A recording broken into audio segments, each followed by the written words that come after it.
तो last class में हम लोग ऑब्जेक्ट कर रहे थे। आप लोगों ने यकीनन घर में अपने प्रैक्टिस कर ली होगी। आप अपने जितना भी हम लोगों ने अभी तक टाइपस्क्रिप्ट के पॉइंट ऑफ व्यू से पढ़ा है, जिसमें यूनियन, लिटरल्स और ऑब्जेक्ट्स से रिलेटेड जितनी भी चीज़ें हैं वो आप लोगों ने ज़रूर यकीनन प्रैक्टिस भी की होगी घर पे। और अगर कोई कन्फ्यूजन है तो हम लोग इसमें क्लास के अंदर क्लियर भी कर लेंगे।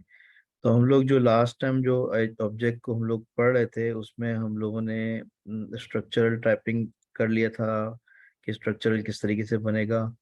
और प्लस इसका हम लोगों ने एग्जाम्पल भी देखी थी। इसके अलावा आज हम लोग देखेंगे ऑपरेशनल प्रॉपर्टीज किस तरीके से डिफाइन करते हैं हम लोग। ठीक है। Union of object type. ठीक। चलिए मैं आज आपको बताता हूँ कि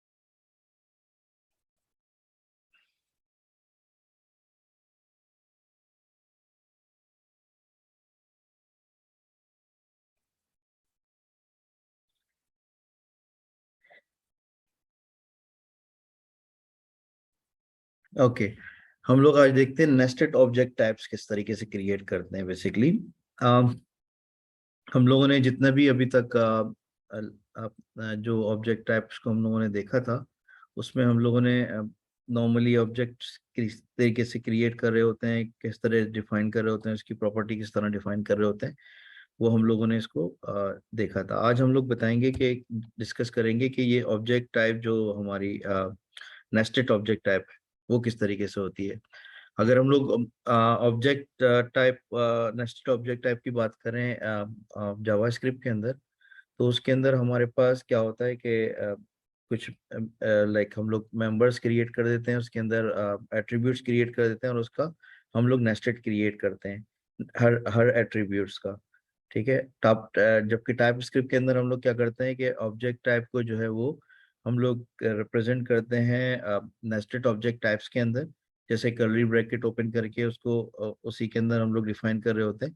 तो मैं आपको एक डिफाइन करके दिखाता हूँ ताकि आप लोगों को थोड़ी सी अंडरस्टैंडिंग क्लियर हो कि किस तरीके से हम लोग नेस्टेड ऑब्जेक्ट टाइप किस तरीके से क्रिएट करते हैं, और उसको हम लोग और मजीद अगर इसको सिंप्लीफाई करना चाहें तो हम लोग किस तरीके से करते हैं। ठीक है। अच्छा, मैं एक टाइप क्रिएट कर लेता हूँ। मैंने टाइप क्रिएट की, मैं एग्जांपल ले लेता हूँ बुक के अंदर ही सही। एक मैंने पोएम क्रिएट की फॉर एग्जांपल। इस पोएम को मैंने पी को कैपिटल कर दिया और मैं इसकी एक टाइप क्रिएट कर देता हूँ। टाइप क्रिएट करता हूँ तो उसके अंदर मुझे डेफिनेटली कर्ली ब्रैकेट्स के अंदर उसको डिफाइन करना पड़ेगा। सही है। अच्छा, with in this curly bracket मुझे अब इसकी प्रॉपर्टीज डिफाइन करनी पड़ेंगी। प्रॉपर्टीज हम लोग किस तरह डिफाइन करते हैं, लाइक ऑथर हो गया। ऑथर को मैं इस तरीके से, मैंने कहा कि ये एक मेरी प्रॉपर्टी है ऑथर की। सही है। इस ऑथर के अंदर मेरे पास फॉर इस वर्ड से मैंने कहा कि इसके अंदर फर्स्ट नेम होगा। ओके। और इसकी जो डेटा टाइप होगी वो होगी स्ट्रिंग। राइट। अच्छा, इसके अलावा इसमें मैंने कहा कि इसके अंदर होगा लास्ट नेम। लास्ट नेम होगा और इसकी भी डेटा टाइप मैंने स्ट्रिंग ले ली। ओके। अब मेरे पास एक, मैंने एक टाइप क्रिएट की पोएम के नाम पे। ओके, पोएम के नाम पे क्रिएट करने के बाद इसके अंदर मैंने एक प्रॉपर्टीज क्रिएट कर दी जिसका नाम मैंने दे दिया ऑथर। ठीक है। और इसको मैंने पूरा एक प्रॉपर्टी का एक ड्राइव कर दिया। ठीक है। एक मैंने एट्रीब्यूट बना दिया। अब फॉर से मुझे एक और जो है वो उसके अंदर विद इन दिस टाइप एक और मुझे स्ट्रिंग बनानी है जिसका मैं नाम दे देता हूँ फॉर एग्जांपल कि नेम क्या है, और उसको मैंने दे दिया स्ट्रिंग। ठीक है। तो अब जो है मेरे पास दो डेटा टाइप बन गई, एक और दोनों की दोनों नेस्टेड के अंदर आ गई। यानी एक ऑथर है, ऑथर के अंदर दो नेम्स है और इसके अलावा स्ट्रिंग है। ठीक है, नेम है, नेम के अंदर स्ट्रिंग की डाटा टाइप मैंने इसको मूव कर दी है। तो अब ये इस तरीके से मैं चाहूँ कि डाटा टाइप को नेस्टेड डाटा टाइप के अंदर इस तरीके से क्रिएट करना, तो मैं इस तरह से क्रिएट कर सकता हूँ। अच्छा, अब फॉर एग्जांपल मैंने इसको अ, एक एक मैंने कांस्टेंट क्रिएट किया। कांस्टेंट मैंने क्रिएट किया कि जो जो पोयम का जो ऑथर है, ठीक है, उसको मैंने इसके नाम पे एक क्रिएट कर लिया, और उसके अंदर मैंने कहा कि आप लेके चले जाएं पोयम को, और कुछ इस तरीके से मैं लेके चले जाऊंगा पोयम। और फिर सबसे पहले मैंने ऑथर डिफाइन कर दिया। ऑथर,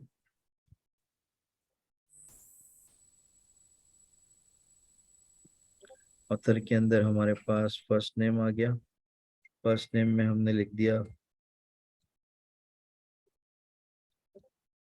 ऑथ वन, ठीक है, और सेकंड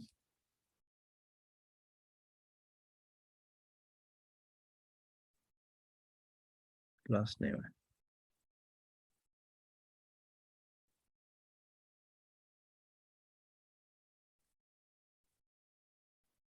मैंने लिख दिया पार्ट टू, ठीक है।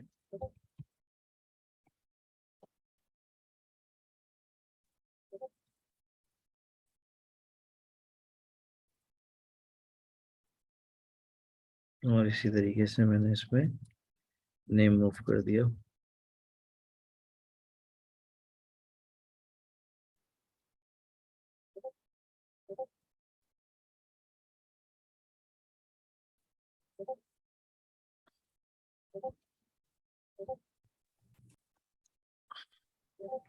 अस्सलाम वालेकुम ठीक सर। है, वालेकुम सलाम जी। सर ये स्क्रीन जरा काइंडली जूम कर दें, क्लियर नजर नहीं आ रहा। ये जिस पे मैं टाइप कर रहा हूँ, जी बिल्कुल सर। सही है अब? जी बिल्कुल सही है सर, थैंक यू। अच्छा, अब क्या हुआ कि मैंने इसके अंदर एक वेरिएबल क्रिएट किया। वेरिएबल क्रिएट करने के बाद जो मैं ऑब्जेक्ट टाइप क्रिएट की थी, उसमें उसको मैंने इसमें मूव कर दिया। ठीक है, इसके अंदर ऑथर के अंदर मैंने फर्स्ट नेम और सेकंड नेम मूव कर दिया, और फुल नेम्स के अंदर मैंने नेस्टेड के थ्रू मूव कर दिया। ठीक है, तो इस तरीके से मैं इजीली जो है वो नेस्टेड ऑब्जेक्ट टाइप क्रिएट कर सकता हूँ, जिसमें मैं डिफरेंट वेरिएबल्स के थ्रू उसको लाइक प्ले अराउंड कर सकता हूँ इसके अंदर। अब मैं फॉर एग्जांपल क्या करता हूँ कि इसके अंदर कोई भी एक वेरिएबल जो है वो उसको मिस आउट कर देता हूँ, तो मुझे फौरी तौर पे ये एरर देना शुरू कर देगा। ठीक है, ये एरर क्या देगा, देखें, फर्स्ट नेम इज डिक्लेयर्ड है, ठीक है, और जबकि हम लोग उसके अंदर इसको जो है वो डिफाइन नहीं कर रहे। Property first name is missing in type, वो बिल्कुल मुझे एक्सक्लूसिवली एक्सप्लेन कर रहा है कि इसके अंदर हमने फर्स्ट नेम डिफाइन किया हुआ है, और फर्स्ट नेम को आपने जो है वो उसके अंदर रखना है। इसी तरीके से मैं अगर सेकंड नेम के अंदर इसका मिस टाइप मिसमैच भी कर लेता हूँ, फॉर एग्जांपल मैंने इसकी जगह नेम वन कर दिया, तो वो कहेगा last name does not, last name name one does not exist in type. ठीक है, तो इतना भी इसको लाइक टाइप स्क्रिप्ट के अंदर केयर करना पड़ता है कि जो हम लोगों ने प्रॉपर्टीज के नेम या एट्रीब्यूट्स के नेम लिखे हुए हैं, सेम हम लोग सेम टू सेम उसी को यूज करें। अच्छा, मैं इसको इस तरीके से भी क्रिएट कर सकता था कि बजाय इसके कि मैं नेस्टेड इस तरह बनाता कि एक ही डाटा टाइप के अंदर मैं दोनों प्रॉपर्टीज को डिफाइन करता। मैं इसको इस तरीके से भी कर सकता था। फॉर एग्जांपल मैं इसको रिमूव कर देता हूँ। मैंने एक प्रॉपर्टी बनाई पोएम के नाम पे, ठीक है, या इसको ऑथर के नाम पे बना देता हूँ, सही है। ऑथर के नाम पे मैंने एक प्रॉपर्टी, एक टाइप क्रिएट कर दी। उस ऑथर के अंदर मैंने कहा कि ये जो इसका जो फर्स्ट नेम है और सेकंड नेम है, इसको डायरेक्टली मैंने इसके अंदर मूव कर दिया, सही है। अब ये क्या हुआ कि मेरी एक टाइप बन गई जिसमें फर्स्ट नेम है सेकंड नेम है। इसी तरीके से मैं एक और टाइप क्रिएट कर सकता हूँ। मैंने टाइप क्रिएट की पोएम के नाम पे, सही है। और इसके अंदर मैंने क्या किया कि जो ऑथर है,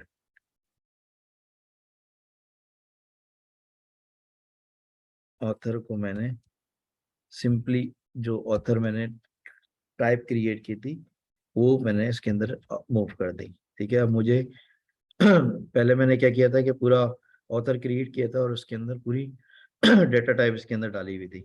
अब बजाय इसके कि मैं ऑथर क्रिएट करूं अलग से, उसी उसी जो टाइप मैंने क्रिएट किए उसको मैं इधर डिक्लेयर कर दूं कि जो ऑथर है वो इसके अंदर, इसके अंदर ऑथर है। और मैं इसको एक और मैंने क्रिएट कर दी टाइप नेम के नाम पे, और इसको मैंने स्ट्रिंग का नाम दे दिया। ठीक है, तो इस तरीके से भी मैं इसको सिंप्लीफाई कर सकता हूँ, बजाय इसके कि मैं फर्दर उसको नेस्टेड करूँ, इस नेस्टेड के अंदर नेस्टेड बनाऊँ।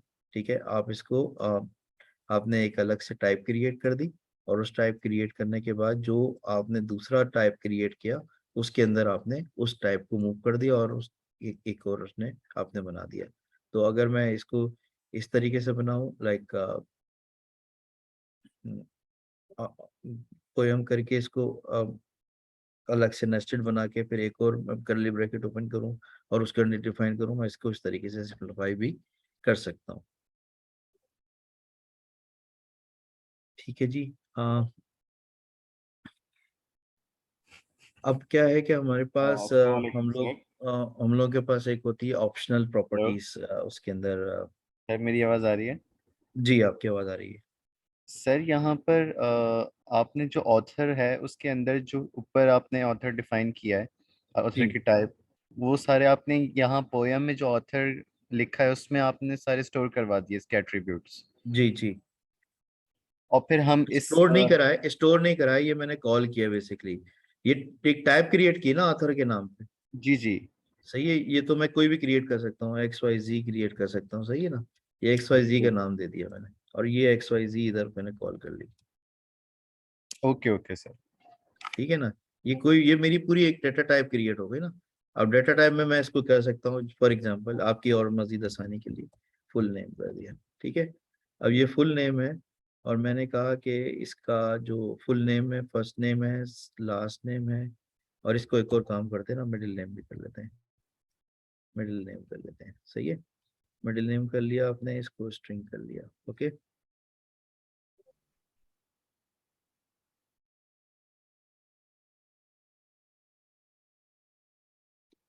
इसको स्ट्रिंग कर लिया आपने, और आपने कहा कि हाँ, इसको मैंने बना लिया एक स्टूडेंट के नाम पे, सही है। स्टूडेंट के नाम पे बना लिया। आपने कहा कि ये ऑथर जो है वो, इसको जो मैं कहता हूँ फुल नेम, और इधर आपने लेकर आ गए फुल नेम। ठीक है, और फुल नेम के बाद आपने कहा कि, मैंने कहा स्टूडेंट आईडी, STI। ठीक है, और इसको मैंने कहा कि इसको नंबर लेकर आ जाओ। यू गॉट इट, सही है। Yes sir, thank you thank you. ठीक है ना, तो मैं एक्चुअली बुक की एग्जांपल इसलिए लेके चल रहा था ताकि आपको थोड़ा सा आसानी हो जाए, लेकिन इस तरीके से भी आप इसको कर सकते हैं। सही है। Okay sir, thank you so much. Hello. अच्छा अस्सलाम जी, वालेकुम सर। वालेकुम सलाम। सर मेरा क्वेश्चन है, टाइप और इंटरफेस में क्या डिफरेंस होता है? सॉरी, टाइप और इंटरफेस में क्या डिफरेंस है? टाइप के अंदर और किसमें? इंटरफेस। इंटरफेस। टाइप और इंटरफेस के अंदर डिफरेंस ये है कि देखें, जो आप टाइप क्रिएट कर रहे हैं वो लाइक एक्सप्लिसिटली आपको कंट्रोल करेगी कि आपने जो लाइक डेटाबेस, इसके अंदर जो आपने टाइप के अंदर एट्रीब्यूट्स क्रिएट किए हैं वो 100% उसके अंदर मैच करे, वो आपको कोड लेवल पे चेक करेगा।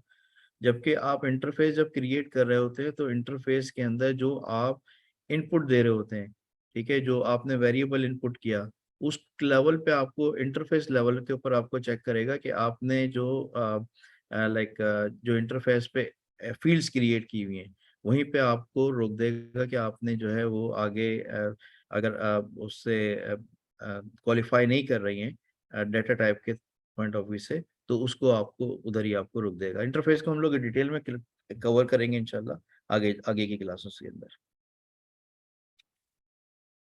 अच्छा, इसके अलावा फिर हम लोग देख लेते हैं ऑपरेशनल प्रॉपर्टीज क्या होती हैं, ऑप्शनल प्रॉपर्टीज क्या होती हैं। बेसिकली हमारे पास जब हम लोग ऑब्जेक्ट क्रिएट करते हैं तो हम लोग कुछ ऐसी प्रॉपर्टी क्रिएट कर लेते हैं जिसको हम लोग कहते हैं कि भाई वो रिक्वायर्ड नहीं है, ठीक है, वो ऑप्शनल्स नहीं है, ठीक है। उसको अगर हम लोग डाटा टाइप के अंदर नहीं डालें तो वो हमारे को वो लाइक रोके नहीं, ठीक है। अगर हम उसके अंदर डाटा एंटर नहीं करें तो उसको बगैर एंटर किए हुए हमारे को अलाउ करे, ठीक है। वो यानी कि ऑप्शनल है, मैंडेटरी नहीं है। तो हम लोग इसको किस तरीके से डिफाइन कर सकते हैं वो भी हम लोग देख लेते हैं। फॉर एग्जांपल हमारे पास सेम यही वाली हम लोग एग्जांपल को ले लेते हैं, फर्स्ट फुल नेम को। फुल नेम के अंदर हमने कहा कि जो फर्स्ट नेम है, ठीक है, वो फर्स्ट नेम हमने मैंडेटरी रख दिया, इसको हम लोगों ने कॉलन करके इसको इसकी डाटा टाइप डिफाइन कर दी। अब मैंने कहा कि जो मिडिल नेम है वो मिडिल नेम बेसिकली ऑप्शनल रख दो। तो ऑप्शनल रखने के लिए मैं क्या करता हूँ, एक क्वेश्चन मार्क की साइन दे देता हूँ कॉलन से पहले। तो ये इट्स मीन्स कि ये जो है मैं जो मिडिल नेम की जो फील्ड क्रिएट कर रहा हूँ वो ऑप्शनल है, मैंडेटरी नहीं है, ठीक है। अगर इसके अंदर मैंने कुछ डाटा नहीं डाला तो ये मुझे अलाउ करेगा कि इसको जो है वो मैं इसको एक्सेप्ट करवा लूँ, सही है। तो इसको कुछ हम लोग देख लेते हैं इस तरीके से इसको डालते हैं। इसमें मैं एक कॉन्स्ट क्रिएट कर लेता हूँ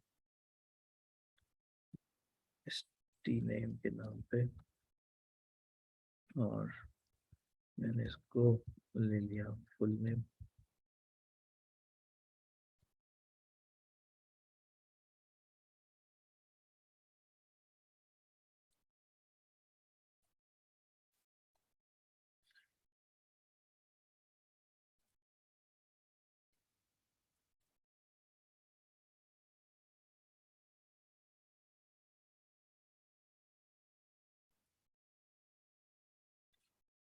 अच्छा, इसी तरीके से मैंने इसमें डाल दिया first name.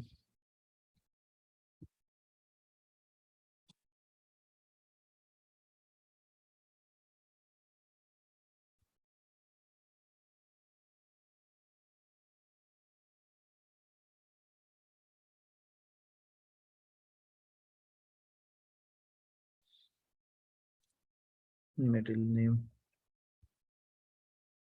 Is equal to,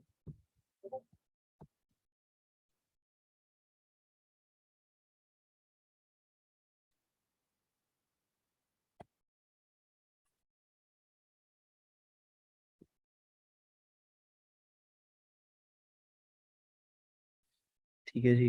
अब ये मैंने तीनों इसके अंदर एट्रीब्यूट डाल दिए। अब क्या किया कि इसने तीनों एक्सेप्ट कर लिए। अब फॉर एग्जांपल मैं इनमें से कोई एक इस वाले को रिमूव कर देता हूँ।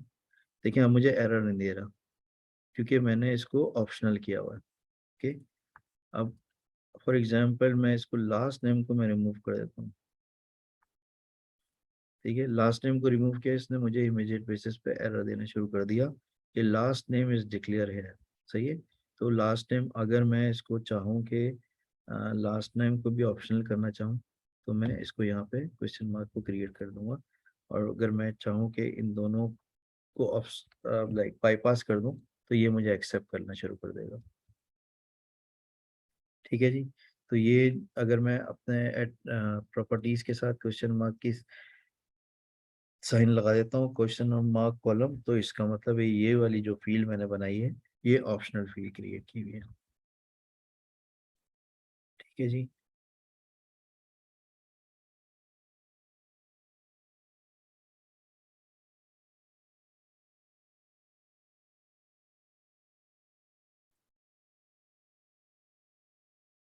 अच्छा, इसको इस तरीके से भी एक और काम भी कर सकता हूँ कि या तो मेरे पास ये मैंडेटरी हो, इसमें स्ट्रिंग की वैल्यू हो, ठीक है, या इसको अगर चाहूँ कि अनडिफाइंड रखना, तो मैं इसको फर्दर इसको किस तरीके से कर सकता हूँ।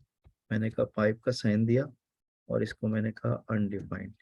ठीक है, कि मैंने कहा कि ये फर्स्ट नेम स्ट्रिंग हो, या इसके अंदर अगर मैं इसको इस तरीके से यूनियन के तौर टाइप में मैं डिफाइन कर सकता हूँ, या इसके अंदर स्ट्रिंग हो या अनडिफाइंड हो। ठीक है, तो अगर मैं इसको इस तरीके से भी करता हूँ, तो और इसमें अनडिफाइंड मूव कर देता हूँ, तो ये भी इस तरीके से भी एक्सेप्ट कर लेगा। ठीक है, या तो स्ट्रिंग की वैल्यू जाए या अनडिफाइंड चले जाए इसके अंदर। सही है, इसी तरीके से इसको भी मैं अगर चाहूँ कि ऑप्शनल ना रखूँ, या तो स्ट्रिंग वैल्यू हो या इसमें अनडिफाइंड हो। सही है, तो अब मुझे जब, क्योंकि मैंने इसको अनडिफाइंड इसके अंदर मूव कर दिया है, तो इसमें मुझे अनडिफाइंड मूव करना पड़ेगा, या अनडिफाइंड मूव करूं, या मैं मिडिल नेम दूं उसके अंदर। ठीक है जी, इस तरीके से मैं इसको इस तरह और फर्दर रिफाइन कर सकता हूँ।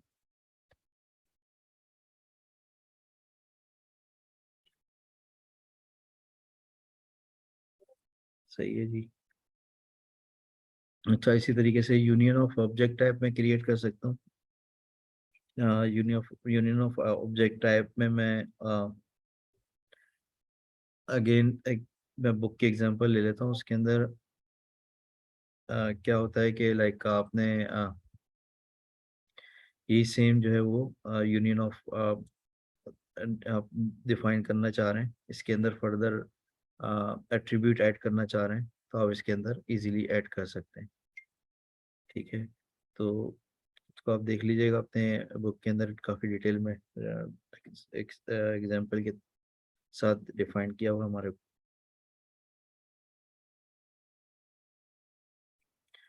अच्छा, इसके अलावा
अच्छा, इसी तरीके से एक होती है डिस्क्रिमिनेटेड यूनियंस।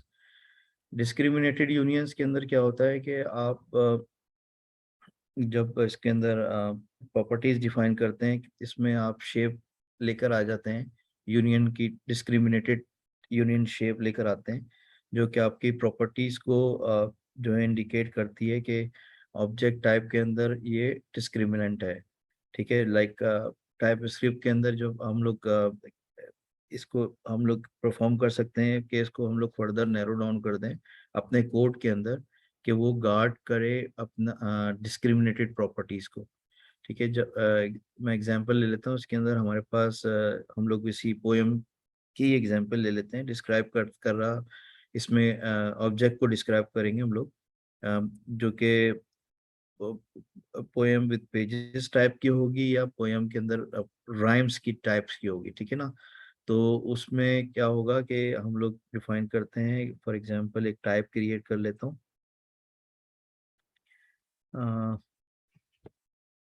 टाइप मैंने क्रिएट किया है poem with pages, poem with pages.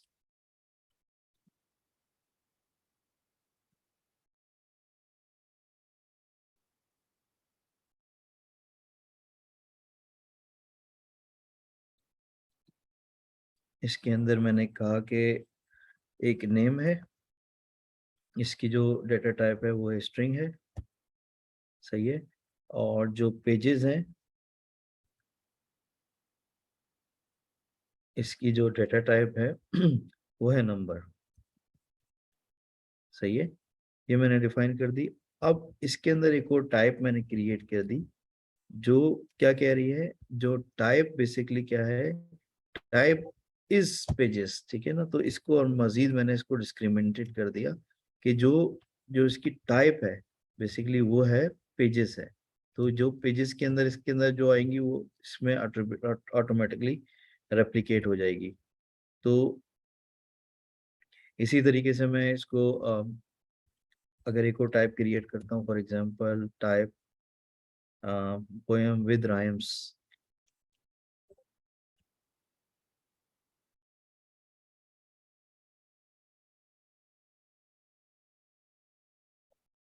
इसको मैं इस तरीके से क्रिएट कर सकता हूँ कि मैंने कहा कि नेम जो है वो स्ट्रिंग है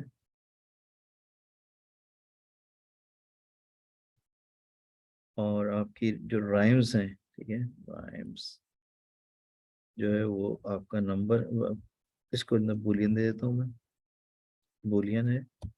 और जो इसका जो टाइप है, ठीक है, जो टाइप को मैं इसको फर्दर डिस्क्रिमिनेट कर देता हूँ और इसको मैं दे देता हूँ राइम्स, ठीक है जी। तो ये ऑटोमेटिकली इसमें क्या किया कि इसमें जो भी मैंने मूव किया, इसके अंदर एक और टाइप क्रिएट की, उसको मैंने उसके अंदर मूव कर दिया। अब अगर फॉर एग्जांपल मैं एक और टाइप क्रिएट करता हूँ, टाइप मैंने क्रिएट की पोएम के नाम पे, एक सेपरेट टाइप क्रिएट की, ठीक है। और उस पोएम के अंदर मैंने जो एट्रीब्यूट सेट किए, मैंने कहा कि पोएम विद पेजेस, और इसके अंदर मैं पाइप का साइन लगा के मैं इसको दे देता हूँ, या तो ये हो या पोएम विद राइम्स हो, ठीक है। इन दोनों में से कोई एक टाइप इसके अंदर, ये मैंने एक तरीके से यूनियन क्रिएट कर लिया पोएम के अंदर से कि ये पोएम विद पेजेस हो या पोएम विद राइम्स हो। तो इन दोनों डेटा टाइप्स के अंदर कोई एक डेटा टाइप इसके अंदर मूव हो जाएगी, सही है। इसको इस तरीके से भी हम लोग देख सकते हैं, लाइक अगर मैं एक कांस्टेंट क्रिएट करूं और इस कांस्टेंट के अंदर मैंने पोएम की जो है वो मैं लेकर आ रहा हूँ पोएम को, और इसमें मैं इसके अंदर एक कंडीशन डाल देता हूँ कि मैथ्स डॉट रैंडम अगर जो है वो greater than is equal greater than 5 हो,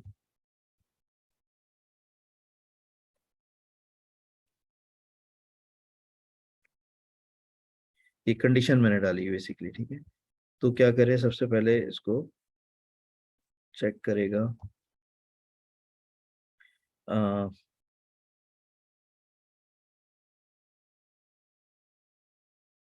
नेम,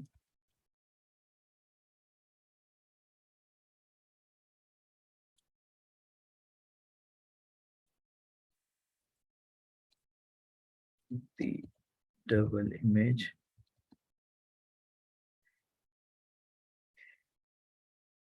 ये इसके अंदर मैंने ये डाल दिया, और फिर पेजेस करके मैंने डाल दिया कॉलन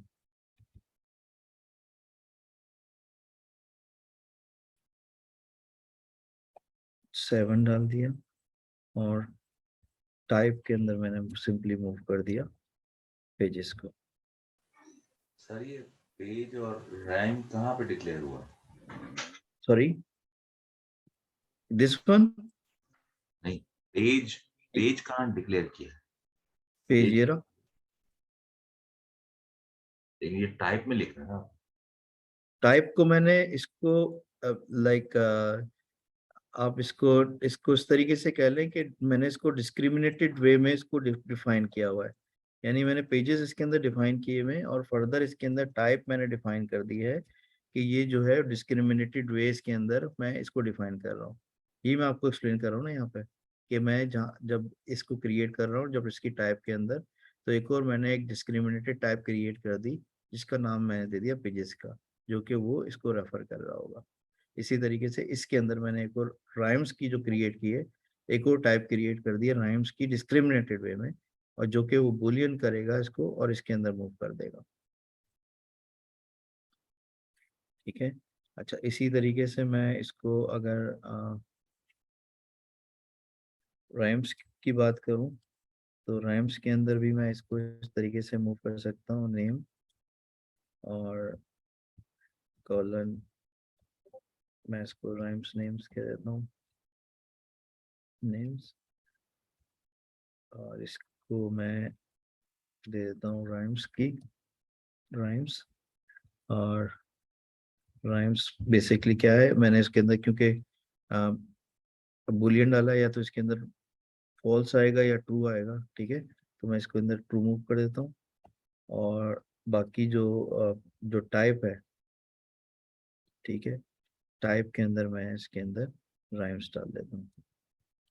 सही है। तो ये मेरी पूरी कंप्लीट एक वेरिएबल बन गया जिसके अंदर ये इस तरीके से मूव हो जाएगा नेम और राइम्स को।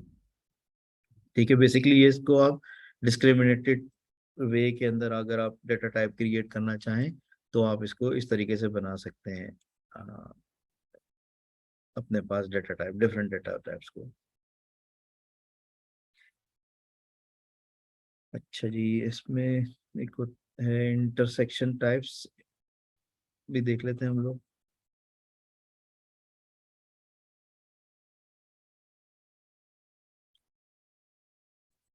अच्छा, इंटरसेक्शन डेटा टाइप्स के अंदर क्या होता है कि आप इसको भी आप यूनियन की तरह आप डिक्लेयर कर रहे होते हैं टाइप स्क्रिप्ट के अंदर, कि ये यूनियन टाइप्स बेसिकली क्या करती है, रिप्रेजेंट कर रही होती है कि जो टाइप है, टाइप ऑफ ए वैल्यू है, जो कि आपको एक या दो डिफरेंट टाइप्स आपको डिफाइन कर रही होती है। जबकि जावा स्क्रिप्ट के अंदर आप इसको रन टाइम में आप डिफाइन कर रहे होते हैं कि जो है वो ऑपरेटर किस तरीके से एक्ट किया, वो उसका काउंटर पार्ट कौन सा था, उसका उसका डाटा एग्जैक्टली कौन सा था, ठीक है ना। जबकि टाइप स्क्रिप्ट के अंदर आपको अलाउ कर रहा होता है कि आप रिप्रेजेंट करें टाइप को, जो कि मल्टीपल टाइप्स के अंदर जो है वो as a same time intersection types को आप क्रिएट कर सकते हैं। ठीक है, इंटरसेक्शन टाइप किस तरीके से आप कर रहे होते हैं, जब बेसिकली ये टिपिकली यूज हो रहा होता है ऑब्जेक्ट टाइप के अंदर, जब आप नई टाइप्स क्रिएट कर रहे होते हैं, इसकी आप मल्टीपल जो है कॉम्बिनेशन दे रहे होते हैं एक ही डेटा टाइप के अंदर, और उस मल्टीपल कॉम्बिनेशन को आप एक ही जगह पे आप यूज कर सकते हैं। मैं आपको इसकी एग्जांपल देता हूँ।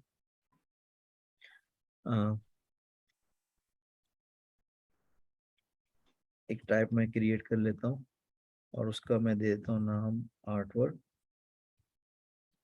ठीक है, मैंने कहा आर्ट वर्क है, और इसमें इसके अंदर मैंने दो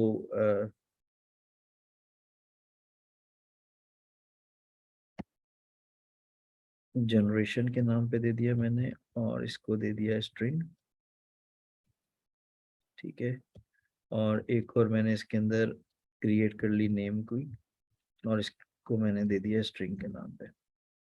ठीक है, ये आर्ट वर्क का एक मेरी टाइप क्रिएट हो गई। और इसी तरीके से मैं एक और टाइप क्रिएट कर लेता हूँ जिसका मैं दे देता हूँ नाम राइटिंग।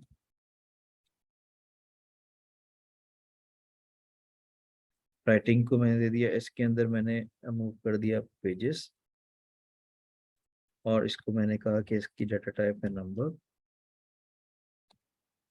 और इसी तरीके से एक है नेम, और उसकी मैंने दे दी स्ट्रिंग। ठीक है, अब आपके पास दो डाटा टाइप डिफाइन हो गई हैं। ठीक है, एक आपकी आर्ट वर्क की और एक राइटिंग की। ठीक है, इन दो डाटा टाइप्स को हम लोग जो है वो यूज कर सकते हैं with the way of intersection.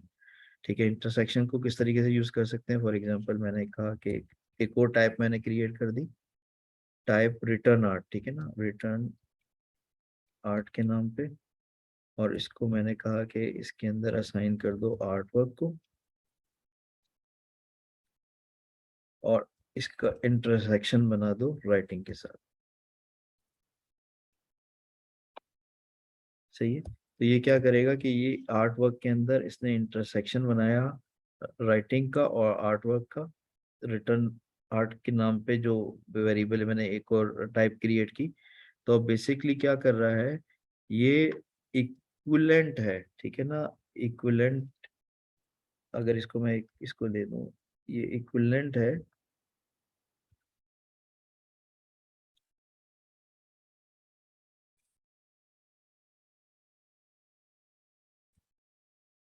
ये इक्विवेलेंट है आपकी, बेसिकली अगर मैं इसको इस तरीके से करूं,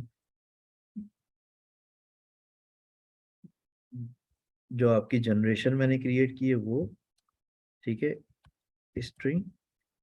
इसके अलावा मैंने एक और क्रिएट किया नेम, जो कि स्ट्रिंग है। और इसी तरीके से एक और हमने किया पेजेस के नाम पे नंबर।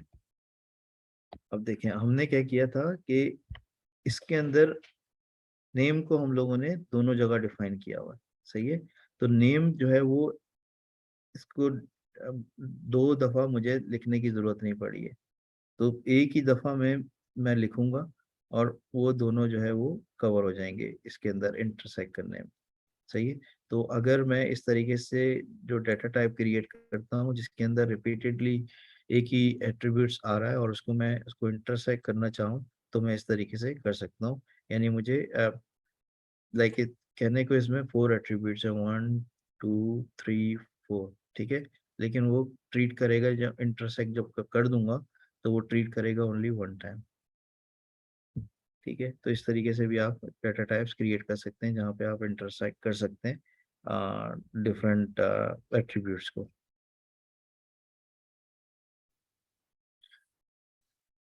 अच्छा, कोशिश कीजिएगा कि इसके अंदर अगर आप प्रोग्रामिंग के अंदर टाइप स्क्रिप्ट के अंदर काम करें तो इंटरसेक्ट के ऊपर कम ही काम करें, क्योंकि आपको कभी कभी जो है वो इस तरह की लॉजिक आप लोग डिफाइन कर रहे होते हैं जहाँ पे आपको ज़रूरत पड़ती है कि नाम को डिफरेंट तरीके से इसको यूज़ करने में। तो जब आप इसको जब ज़रूरत पड़े तभी आप इसको यूज़ कीजिएगा, अदरवाइज इसको अवॉइड ही कीजिएगा कि इंटरसेक्शन को आप अपनी प्रोग्रामिंग के अंदर यूज़ करें। ठीक है जी। तो अभी तक जो है हमने ऑब्जेक्ट्स को अपने क्लियर कर लिया है। इसके अंदर हमने लर्न किया कि ऑब्जेक्ट में कौन कौन सी प्रॉपर्टीज होती हैं, किस किस तरीके से हम लोग उसको डिफाइन कर सकते हैं। इसके अलावा आप लोग खुद भी प्रैक्टिस कीजिएगा, बुक को भी पढ़िएगा, ताकि आपको आइडिया हो कि ये फर्दर इसके अंदर हम लोग किस तरीके से ऑब्जेक्ट कौन कौन से क्रिएट कर सकते हैं। मैंने अपनी लेवल पे जितने भी ऑब्जेक्ट्स की जितनी टाइप्स हैं वो आपको मैंने डिटेल में क्लियर कर दिया है, और होप आप लोग इसको लर्न भी करेंगे। अब 3 चीज़ों का बहुत ज़्यादा ख्याल रखिएगा। एक तो यूनियंस, लिटरल्स एंड ऑब्जेक्ट्स, इन तीनों को आप बहुत ही आप अच्छे तरीके से इसको समझ लें, घोल के पी लीजिएगा कि इसके कॉन्सेप्ट आपके बहुत ज़रूरी हैं क्लियर होना, ताकि आपको आगे जाके आसानी हो। ठीक है। अच्छा जी, इसके अलावा फिर हम लोग नेक्स्ट चैप्टर हम लोग स्टार्ट करते हैं। हम लोगों का नेक्स्ट चैप्टर है फंक्शन से रिलेटेड। आप लोगों में से जावास्क्रिप्ट पढ़ी है, यकीनन फंक्शंस भी पढ़े होंगे उसके अंदर। कोई आप मुझे एक्सप्लेन करेगा कि फंक्शंस क्या होते हैं, कोई कि किस तरीके से आप समझते हैं कि फंक्शन होता क्या है। अस्सलाम वालेकुम सर। जी वालेकुम सलाम।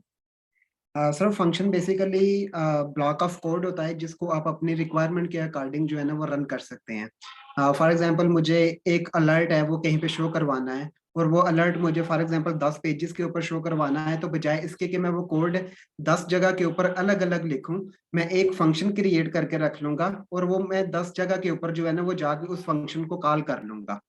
तो वैसे इससे बेसिकली जो है ना वो हम कोड को रीयूज कर सकते हैं। Very good. थैंक और यू कोई सर। बताएगा? सर बेसिकली अपनी यूजेबिलिटी कोड की जो है ना वो उसको यूजेबल बनाने के लिए यूज़ होता है। और फंक्शन का जो पर्पस होता है वो यही होता है कि जब हम उसको यूज़ करते हैं, जब हम वो बनाते हैं, तब हम रिपीटिशन से जो है ना वो बच जाते हैं। मतलब हम बार बार जो है ना वो रिपीट नहीं कर रहे होते। एज अफजाल सेड कि हम एक ही फंक्शन फिर बना लेते हैं और उसी कोड को फिर जो है वो उसी फंक्शन को, सॉरी, वो जहाँ पर हमें वो चीज़ इम्प्लीमेंट करनी होती है तो हम उसी फंक्शन को वहाँ पर कॉल कर देते हैं जिसके अंदर हमने उस कोड को डिफाइन किया होता है। ठीक है, ठीक है, सही है। Anyone else? अभी दो ही लोग हैं जो बता सकते हैं, और कोई है? सर जी आबिद हुसैन बोल रहा हूँ सर। जी, सर आवाज़ आ रही आपकी आवाज आ रही है। है? सर ये रिपीटेड जो टास्क हैं, जैसे अफजाल साहब और उन्होंने बताया कि उन्हीं को हम करने के लिए फंक्शन यूज़ करते हैं। फंक्शन में हम कोई इनपुट भी लेते हैं, इनपुट के ऊपर प्रोसेस करके जो चीज़ आउटपुट होती है वो एक्चुअली हमारा फंक्शन बनाने का वो चीज़ होती है सर। कि हम्म, फंक्शन से हम रिटर्न करवाते हैं वैल्यू। कोई इनपुट लिया यूजर से, उस ले को दोबारा, यानी उसी टास्क को हमने दोबारा रिपीटेडली करने की के लिए एक फंक्शन बना लेते हैं और उससे वो काम आसान हो जाता है। ठीक है, ठीक है, सही है। अच्छा देखें, अब बिल्कुल आप लोगों ने जितने भी लोगों ने बताया, एक्सप्लेन किया, बहुत अच्छे तरीके से बताया, और आप लोगों के लाइक ऐसे लग रहा है कि आप लोगों ने स्टडी भी की हुई है और आप लोगों के थोड़े बहुत कॉन्सेप्ट भी क्लियर हैं। हाँ, इसमें होता ये है कि देखें, फंक्शंस हम लोग क्यों क्रिएट करते हैं। एक तो मैं फॉर एग्जांपल एक ऐसा वेरिएबल है जो कि मुझे मालूम है कि रिपीटेडली जो है वो रिटर्न कराना होगा, सही है। और उस वेरिएबल के अंदर सिर्फ एक फिक्स वैल्यू नहीं होगी, उसके अंदर डिफरेंट जो है फ्लेवर ऑफ जो है वो एट्रीब्यूट्स मैं डाल सकूं, और उन on base of that flavour of attribute मेरा जो रिटर्न आए वो डायनामिकली क्रिएट होकर आए, डायनामिकली जनरेट होकर आए, सही है। फॉर एग्जांपल, हम हमारी क्लास के अंदर स्टूडेंट्स हैं, सही है। हमारे तकरीबन 200 प्लस स्टूडेंट हैं। अब 200 प्लस स्टूडेंट्स में हर एक की एक आईडी क्रिएट हुई है, सही है। आप मेरी आईडी हो सकता है 5 हो, आपकी अफजाल की आईडी 10 हो, और किसी की आईडी 11 हो। अब मैं मैंने कहा कि मेरे पास जो है वो एक डेटाबेस बना हुआ है स्टूडेंट्स का, सही है। और स्टूडेंट का डेटाबेस बना हुआ है, लेकिन उसके अंदर जो है वो मुझे, मैं क्या करूं कि मैं उसके अंदर एक ऐसा फंक्शन लिखूं जिसके अंदर मैं रेंडमली आईडी डालूं, और उस आईडी के बेस के ऊपर मुझे उस आईडी का जो है वो नाम प्रिंट कर जाए, सही है। तो मैं क्या करूंगा, सिंपली एक ऐसा जो है वो डायनामिकली एक ऐसा बॉक्स बनाऊंगा, और उस बॉक्स के अंदर कुछ वैल्यू डालूंगा, और वो बॉक्स जब वैल्यू मुझे आउटपुट देगा, तो वो उस आउटपुट की जो वैल्यू होगी ऑन वो मेरे बेस करेगी इनपुट पे। मैं 5 डालूं तो नोमान नजर आए, 10 डालूं तो अफजाल नजर आए, 20 डालूं तो वो कहाँ से लेकर आएगा, वो लेकर आएगा वैल्यू मेरी डेटाबेस के अंदर से, राइट। तो ये जितने भी इस तरीके के जो रिपीटेडली फॉर्म जो जो टास्क होते हैं, जिसके थ्रू मुझे डायनामिक वैल्यू रिटर्न करानी होती है, वो मैं क्या करता हूँ, वो फंक्शंस के थ्रू मैं कॉल कर रहा हूँ। और एज यू सेड के जो जो रिपीटेड टास्क हैं, ठीक है, फॉर एग्जांपल इसमें कोई एक कांस्टेंट वैल्यू भी हो सकती है। फॉर एग्जांपल मैंने अपनी क्लास का नेम है, या हमारे ग्रुप का नेम है, या हमारी जो है वो जो कोर्स हम लोग कर रहे हैं, PIAC का ऑर्गेनाइजेशन का नाम है, वो मैंने एक जगह स्टोर करा लिया। बजाय इसके कि मैं वो बार बार PIAC का पूरा नाम लिखूं, मैं लिख दूं कि और ऑर्ग नेम जैसे ही लिखूँ मुझे PIAC रिटर्न करना शुरू कर दे, ठीक है। इसी तरीके से मुझे जो डिफरेंट लोगों की डेट ऑफ बर्थ जो है वो मैंने स्टोर कराई हुई है, डिफरेंट इन्फॉर्मेशन स्टोर कराई हुई है, वो मैं मुझे और रिपीटेडली जो है मैं चाह नहीं रहा हूँ कि जाके जो है वो फाइंड करूँ अपने डेटाबेस के अंदर से और रिटर्न करके लेकर आऊँ। और इसकी जगह मैं ये कर सकता हूँ कि मैं अपना एक पूरा क्रिएट कर लूँ फंक्शन, और उसके अंदर मैं अपनी जो मनपसंद जो मेरे रिटर्न्स हैं, जो वैल्यूज हैं, उसको रिटर्न करा लूँ, और उसको मैं रिटर्न कराऊँ थ्रू फंक्शंस के, सही है। तो हम लोग देख लेते हैं और मजीद इसको किस तरीके से हम लोग फंक्शन क्रिएट कर लेते हैं, कर सकते हैं अपने टाइप स्क्रिप्ट के अंदर, और उसको किस तरीके से हम लोग यूजेबल बना सकते हैं। इसमें अगर हम लोग स्लाइड में देख लें तो क्या लिखा हुआ है कि इसमें जावा स्क्रिप्ट का फंक्शन बनाया हुआ है। फंक्शन एक हमारा कीवर्ड है, उसके अंदर कुछ वैल्यू मैंने डाल दी है और उसमें मैं उसको रिटर्न करा लेता हूँ।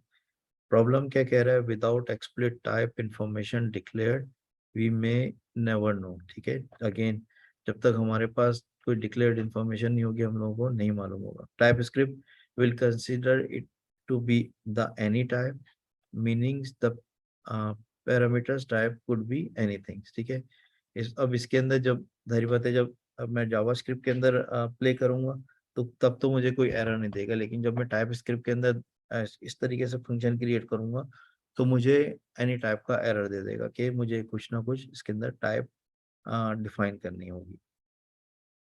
ओके, अच्छा, टाइप स्क्रिप्ट के अंदर फंक्शन जो हम लोग डिफाइन करेंगे तो वो कुछ इस तरीके से मुझे डिफाइन करना पड़ेगा। मुझे फंक्शन लिखना पड़ेगा। फंक्शन, मैंने फंक्शन का नाम लिखा सिंग फॉर एग्जांपल, और उसके अंदर जो मैं इनपुट डाल रहा हूँ वो है सॉन्ग का।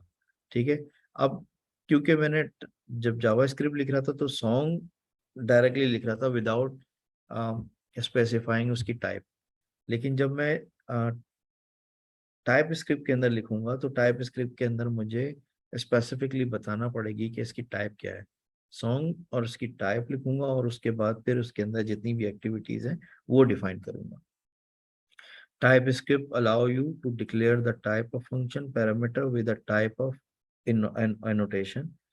When we can use a, this colon string to tell TypeScript that the song parameter is of string। ठीक है, तो इसको मुझे डिफाइन करने के लिए मुझे बाकायदा बताना पड़ेगा कि ये कौन सी स्ट्रिंग टाइप है।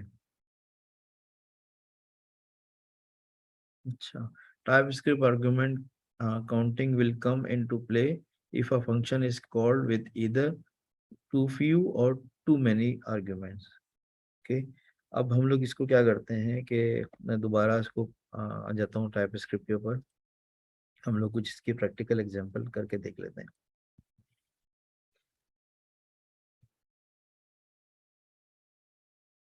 अच्छा जी, अगर मैं फॉर एग्जांपल जब फंक्शन कोई लिख रहा होता हूँ तो जैसे जावा स्क्रिप्ट के अंदर तो सिंपली मैंने एक फंक्शन मैंने लिखा और उसके अंदर मैंने इसमें सॉन्ग को इस तरीके से मूव किया और मैं इसमें में करली ब्रैकेट ऑन करूंगा और इस पे फिर मैं कंसोल डॉट लॉग करके मैं इसमें इस तरीके से दे सकता हूँ कि सिंगिंग,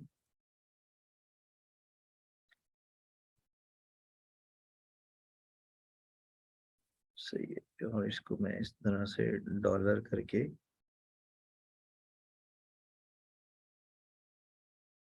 जो मैंने सॉन्ग उसके अंदर मूव किया है उसको मैं इस तरीके से मूव कर सकता हूँ।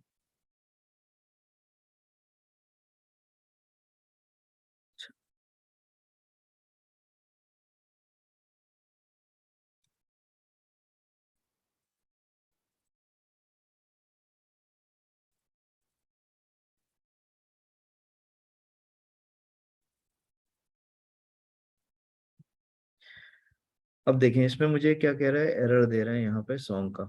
ये क्या कह रहा है, सॉन्ग कॉलन एनी। तो इसका मतलब ये है कि मुझे यहाँ पे जो है वो इसको एक्सप्लिसिटली डिफाइन करना पड़ेगा कि इसकी टाइप क्या है बेसिकली। ठीक है, तो इसमें अब कर हम लोग टाइप के जावा स्क्रिप्ट कर रहे होते तो जावा स्क्रिप्ट के अंदर तो मैं सिंपली जो है वो इसको इस तरीके से कर देता और वो कुछ भी इसके अंदर मैं इस रन टाइम पे वैल्यू डालता वो एक्सेप्ट कर लेता। लेकिन टाइप स्क्रिप्ट के अंदर मुझे एक्सप्लिसिटली इसको डिफाइन करना पड़ेगा कि ये टाइप क्या है basically, whether it is string. ठीक है, और जो है वो इसको लाइक नंबर है या उसके अंदर बुलियन है, ठीक है, तो इसको मैं इस एक्सप्लिसिटली इसको डिफाइन करना पड़ेगा। तो एक्सप्लिसिटली डिफाइन करने के लिए मैं इसको क्या करता हूँ, कॉलन, और इसको मुझे बताना पड़ेगा कि ये वैल्यू है क्या। सही है, तो ये जो भी इसके अंदर लाइक वैल्यू होगी वो उसके अंदर ऑटोमेटिकली इसको अकोमोडेट कर देगा।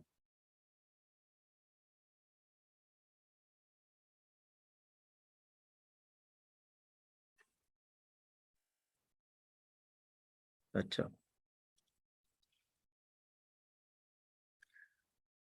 ओके।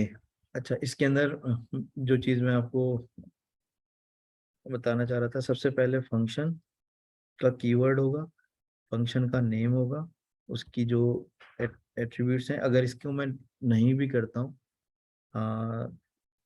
इसको अगर मैं डिफाइन नहीं भी करता हूँ, तब भी जो है वो इसके अंदर जो भी मैं वैल्यू डालूंगा वो विदाउट इनपुट इसके ले भी सकता है, अगर मुझे कोई हार्ड कोड वैल्यू मूव करनी हो। ठीक है, तो इसको फॉर एग्जांपल मैं एक और फंक्शन क्रिएट कर लेता हूँ, फंक्शन टेस्ट के नाम पे। सही है, और इस टेस्ट के नाम पे जो मैंने फंक्शन किया, मैंने कहा कि इसको कंसोल डॉट लॉग, और इसमें जो है मैं सिंपली इसके अंदर टेस्ट मूव कर सकता हूँ।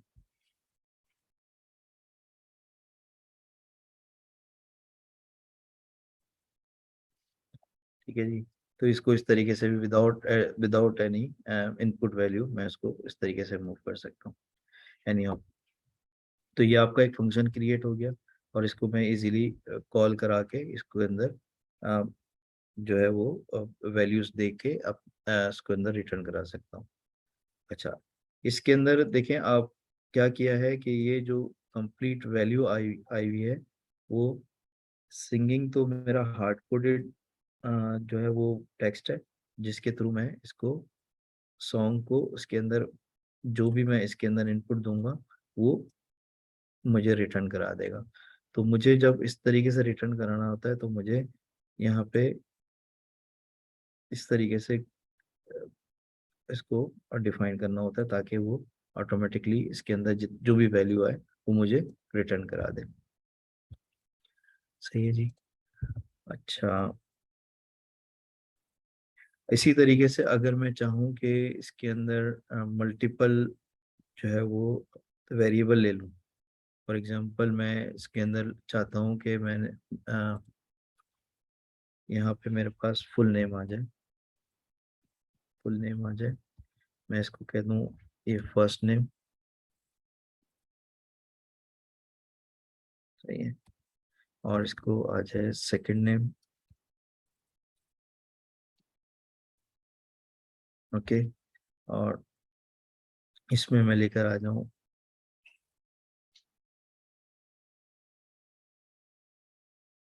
फुल नेम करके,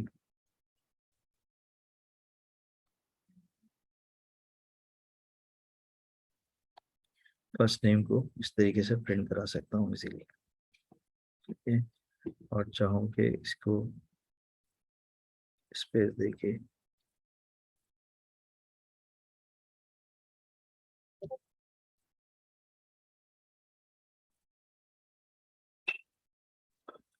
सेकंड नेम इस तरीके से प्रिंट करा सकता हूँ। चलिए, ये इसमें ठीक है जी। तो इसके अंदर मल्टीपल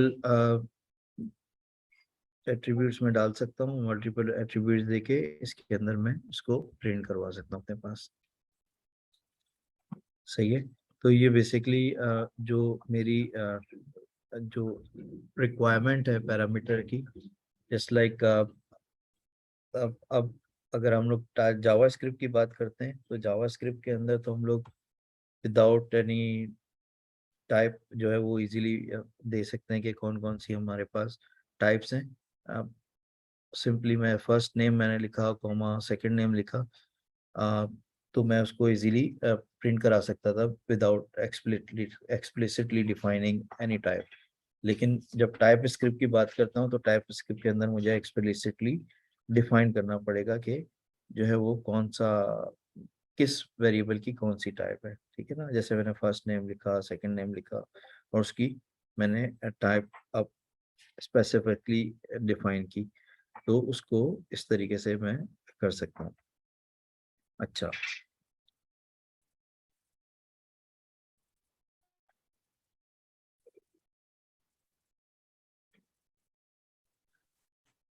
सर इसमें पैरामीटर्स पास कैसे करवाएंगे आप? For what? लाइक मुझे अगर फर्स्ट नेम पास कराना है इस फंक्शन के अंदर, तो फिर मैं at the time when I call the function उस टाइम करवाऊंगा?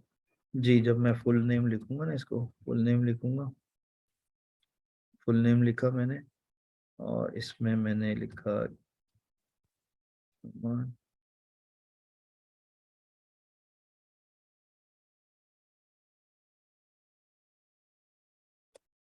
इस तरीके से। ठीक है, ओके ओके सर, इस तरीके से थैंक मैं इसको पैरामीटर पास कराता हूँ। अच्छा जी, ऑप्शनल्स पैरामीटर्स क्या है इसके अंदर? TypeScript allow annotating a parameter as optional by adding a question mark before in its type annotation. ठीक है ना, तो वो आपको जैसे कि लाइक मैंने ऑब्जेक्ट्स के अंदर भी डिफाइन किया था कि फॉर एग्जांपल ये मुझे जो है वो ऑप्शनल्स देना है। ठीक है, ऑप्शनल के लिए मुझे अगेन इधर मैं क्वेश्चन मार्क लग देता हूँ, और मैं इसमें इस तरीके से मैं रिटर्न कराना चाहता हूँ, तो वो इजीली रिटर्न मुझे कोई एरर नहीं देगा। लेकिन जहाँ मैंने इसको क्वेश्चन मार्क हटाया तो ये मुझे एरर देना शुरू कर देगा कि मुझे जो है वो दोनों जो है वो मैंडेटरी हैं। अगर मुझे इसको एक को ऑप्शनल रखना है, एक को मैंडेटरी रखना है, सेकंड नेम को ऑप्शनल रखना है, तो मैं इसको इस तरीके से इसको ऑप्शनल्स का पैरामीटर पास करूंगा, तो वो इसको कंसिडर करेगा एज ए ऑप्शनल पैरामीटर। ठीक है जी। अच्छा, इसके अलावा डिफॉल्ट पैरामीटर क्या है कि टाइपस्क्रिप्ट में be given a default value with a equal sign and a value in their declaration.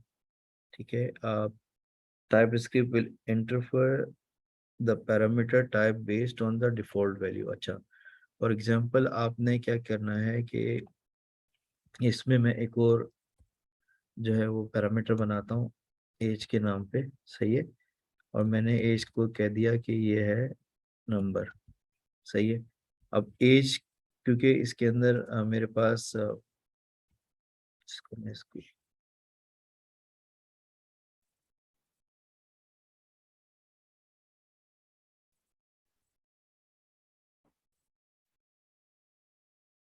Sir वो console डॉट लॉग में वहाँ इसको भी डॉलर साइन के साथ तो वो नहीं करना पड़ेगा? जी करना पड़ेगा।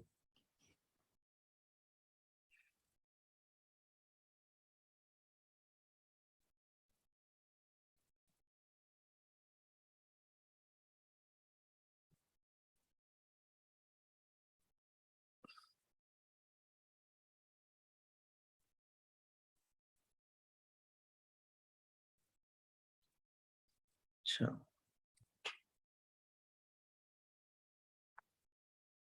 सर इसमें कॉलिंग फंक्शन जो था ना, उसमें आपने वो वैल्यू नहीं दे रहे थे, एक मिस कर रहे थे शायद उसकी।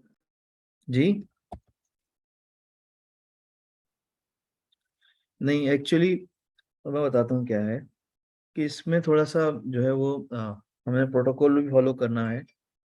प्रोटोकॉल फॉलो ये करना है कि जितने भी जो ऑप्शनल्स हैं ना वो आपको लास्ट में डिफाइन करने हैं। ठीक है, तो इसके अंदर आप इस तरीके से इसको दे सकते हैं। अब क्या किया कि अब जैसे फॉर एग्जांपल मैंने इसमें डिफाइन किया एज। एज को मैं अगर कहूँ कि इसके अंदर जो है वो इज इक्वल टू 0 है।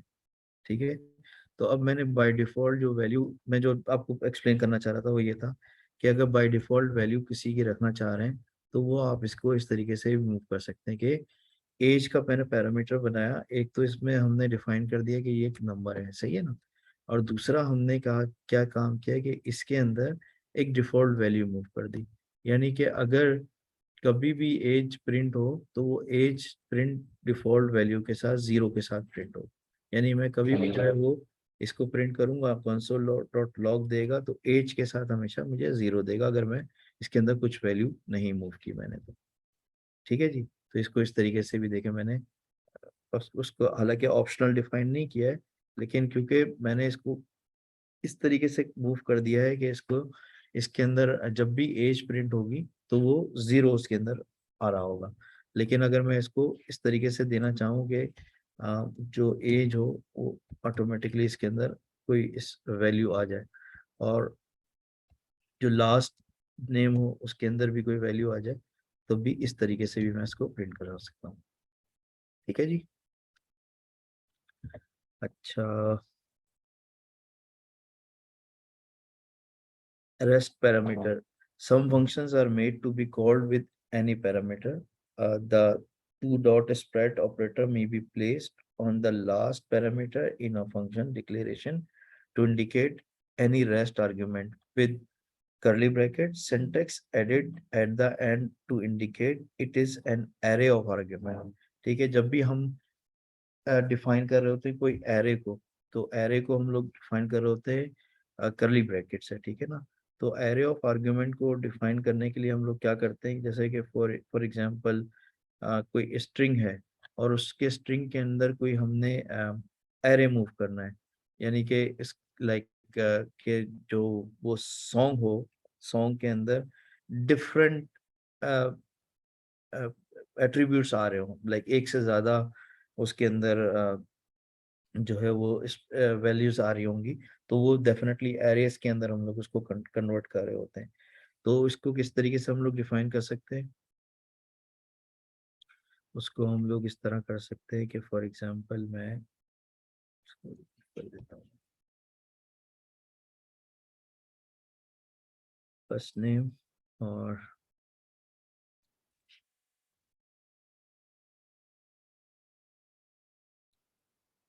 इसको इस तरीके से मैंने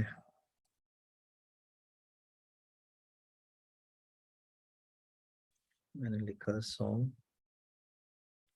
और इसको दे दिया स्ट्रिंग का नेम, सही है, और इसके बाद इसमें मैं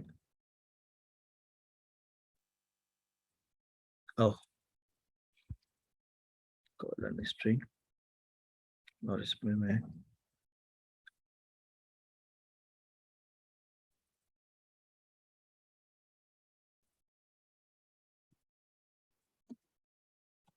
कर्ली ब्रैकेट। ठीक है, तो अब क्या होगा कि इसका मतलब ये है कि जो सॉन्ग की जो वैल्यूज हैं इसके अंदर मेरे पास मल्टीपल जो एरेज हैं, एरेज उसके अंदर मैं इस डाल सकता हूँ। फॉर एग्जांपल मैं इसको इधर सॉन्ग डाल सकता हूँ। ठीक है, जितने भी सॉन्ग्स मैंने एक डाला या दो डाले तो ये एरेज के अंदर मेंटेन हो रहा होगा, सही है। तो ये हम इस तरीके से इसको रेस्ट पैरामीटर का नाम देते हैं, जिसमें लाइक अगर मैं इसको जैसे इसकी एग्जांपल दी हुई है सिंग ऑल द सॉन्ग, ठीक है, तो सिंगर का नेम एक उसमें आ गया, और फिर उसके अंदर सॉन्ग का उसने पूरा कंप्लीट एरे बन गया।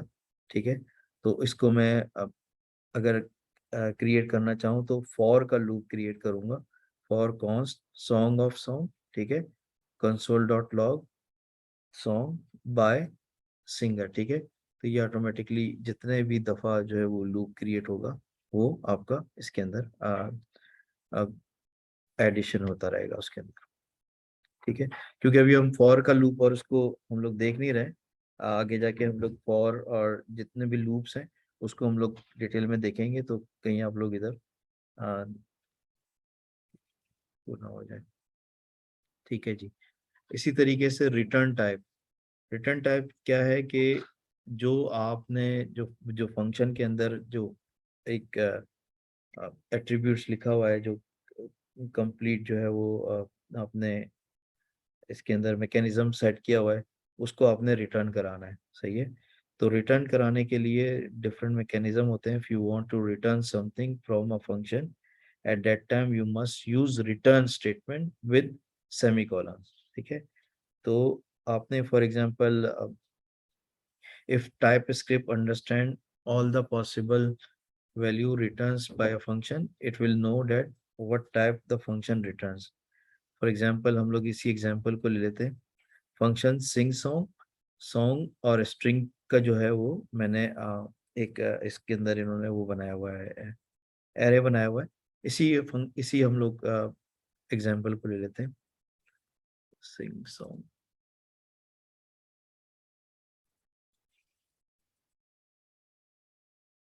फंक्शन सिंग सॉन्ग, ठीक है। और सिंग सॉन्ग के अंदर हमने सॉन्ग दिया हुआ है और स्ट्रिंग का एरे दिया हुआ है।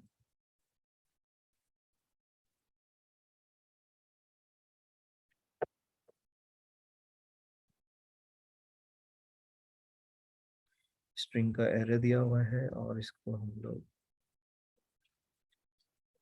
फॉर का लूप,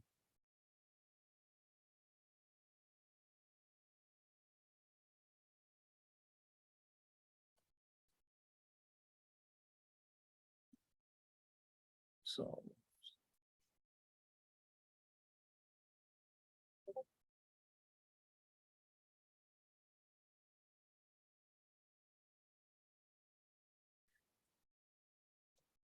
सॉन्ग ऑफ सॉन्ग कर लिया इसको आपने।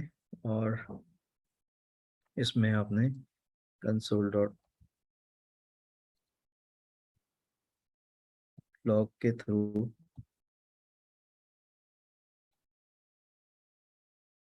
आपने इसको रिटर्न करा दिया डॉलर सॉन्ग करके।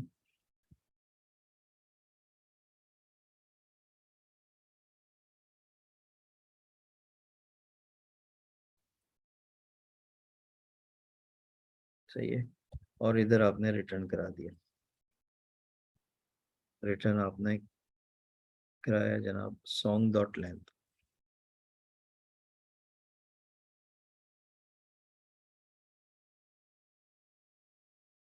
ठीक है जी। तो इस तरीके से आप इसको रिटर्न करा सकते हैं कि जो भी आपने, जो भी सॉन्ग ऑफ सॉन्ग आ रहा है उसके अंदर कितनी आपके सॉन्ग की जो लेंथ आई है वो आप इसको इजीली यहाँ पे रिटर्न करा सकते हैं।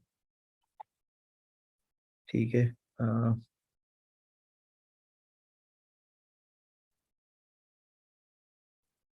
अच्छा, explicit return type, this ensure that the return value is assigned to a variable of a correct type or in the case where there is no return value। ठीक है। अच्छा, फॉर एग्जांपल इसमें जो है आपको एग्जांपल दी हुई है, आ, आपने फंक्शन लिखा टेस्ट के नाम पे, आपने इसको रिटर्न करा दिया। ठीक है। लेकिन आपने इसको जो रिटर्न कराया है वो रिटर्न जो है वो विदाउट एनी एक्सप्लिसिट टाइप के रिटर्न कराया हुआ है। जबकि आप जो करेक्ट मैकेनिज्म है वो ये है कि आपने टेस्ट वॉइड और रिटर्न को आपने सिंपली इस तरीके से करना है कि उसके अंदर आपने अब बताना है कि उसकी टाइप क्या है बेसिकली। इसको हम लोग और मजीद देख लेते हैं। सेकेंड।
ठीक है, जो आपने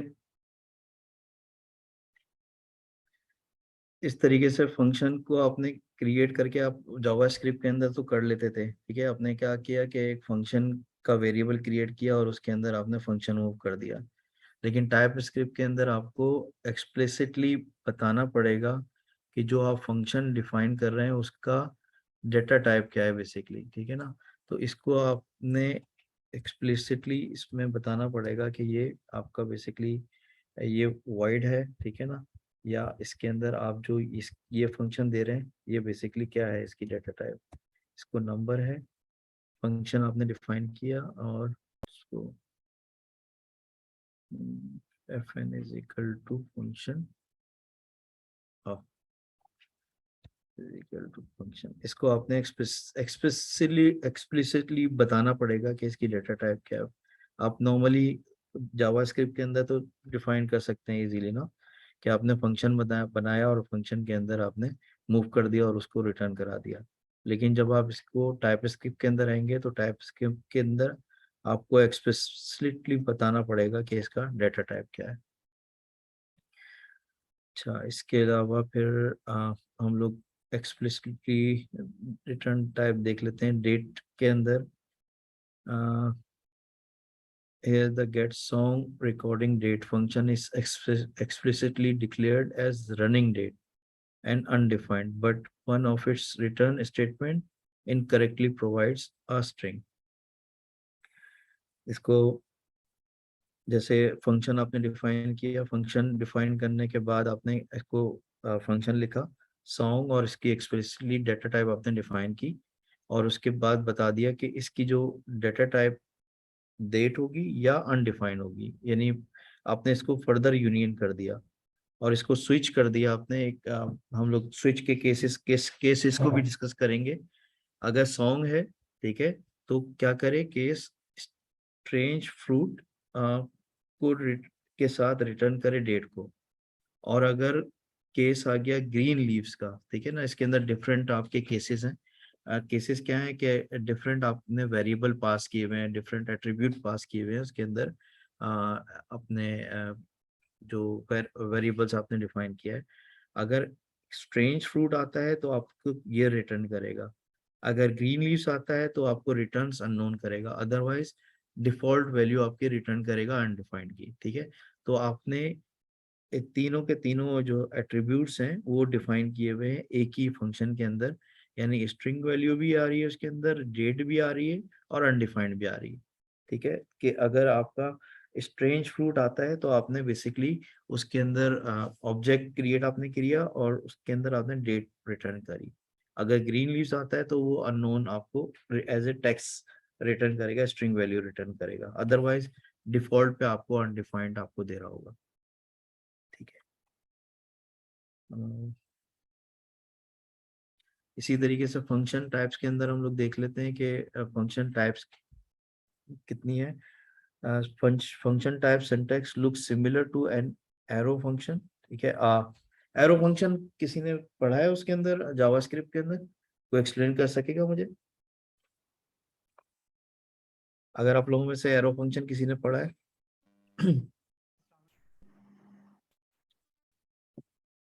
चलिए मैं आपको बता देता हूँ एरो फंक्शन में क्या होता है। बेसिकली फर्दर हम लोगों ने इसको बहुत ही सिंप्लीफाई फॉर्म के अंदर हम लोग फंक्शन क्रिएट कर रहे होते हैं जावास्क्रिप्ट के अंदर। क्या होता है कि एरो फंक्शन के अंदर फॉर एग्जांपल मैंने एक फंक्शन क्रिएट किया और उस फंक्शन को क्रिएट करने के बाद उसके अंदर मैं फर्दर उसकी क्लासिफिकेशन करना चाह रहा हूँ और उसके अंदर ही मैं बताना चाह रहा हूँ कि लाइक कि क्या क्या एट्रीब्यूट्स होंगे और किस तरीके से वो फंक्शंस को मैं कॉल कर सकूंगा। तो जावास्क्रिप्ट के अंदर जो हम लोग फंक्शन एरो फंक्शन कॉल कर रहे होते हैं कुछ इस तरीके से कॉल कर रहे होते हैं। लेट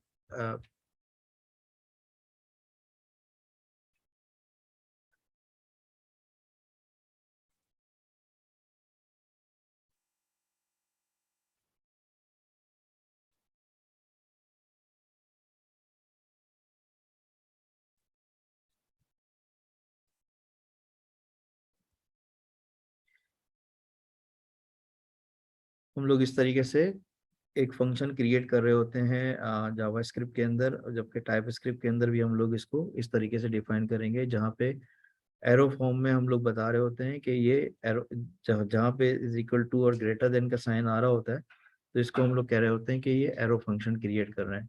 एरो फंक्शन क्रिएट करने में हम क्या करते हैं कि जो कर्ली ब्रैकेट्स ओपन कर रहे होते हैं इसके अंदर सारी एक्टिविटी डिफाइन कर रहे होते हैं, जबकि जो हमारे को पैरामीटर पास करने होते हैं वो हम लोग कर्ली ब्रैकेट इसके जो राउंड ब्रैकेट्स हैं उसके अंदर हम लोग डिफाइन कर रहे होते हैं, जैसे हम लोग नॉर्मली अभी हम लोगों ने डिफाइन किया हुआ है। ठीक है, note that here we are not using return statement. ठीक है, इसमें हम लोग रिटर्न स्टेटमेंट यूज नहीं कर रहे होते।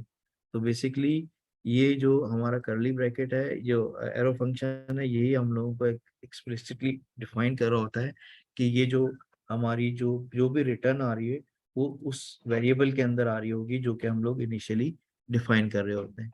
सही है, तो इसमें एक्सप्लिसिटली हमारे को रिटर्न का वर्ड यूज करने की जरूरत नहीं पड़ रही होती है। ठीक है, as per the convention if we have only one statement, return statement, then we don't need to write it explicitly. This is shortened syntax and is most commonly used in TypeScript. ठीक है, जब भी आप इसको arrow function create करेंगे, आपने simply एक variable create करना है, फंक्शन जिसमें आपने एट्रीब्यूट्स डिफाइन करने हैं और एरो फंक्शन के साथ उसका बताना है कि उसका डेटा टाइप क्या है basically.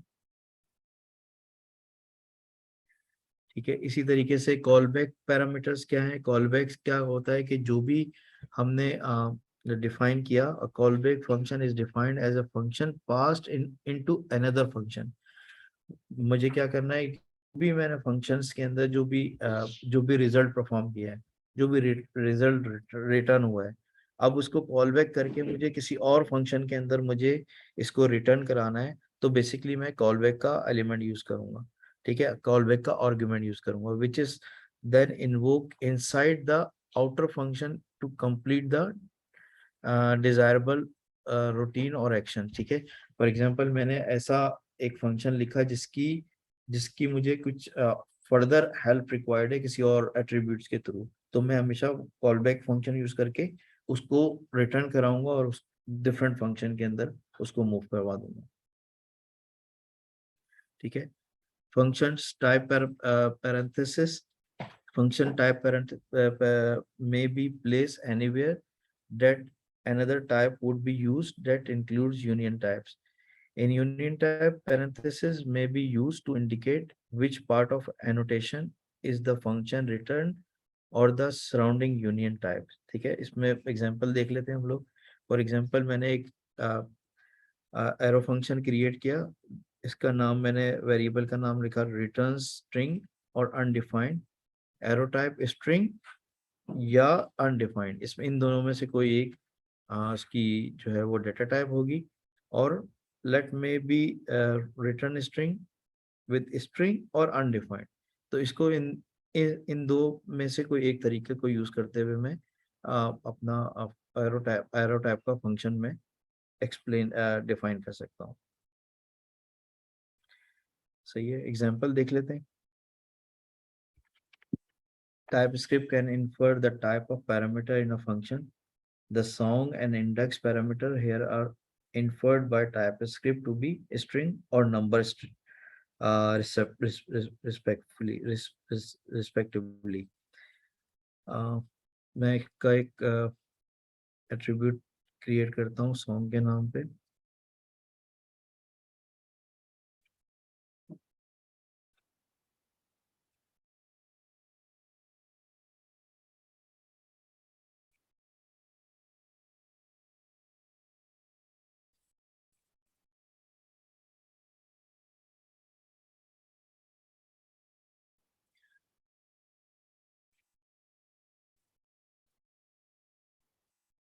Songs is equal to, मैंने इसके अंदर एरे के अंदर डिफरेंट सॉन्ग डाल दिए, सॉन्ग 1,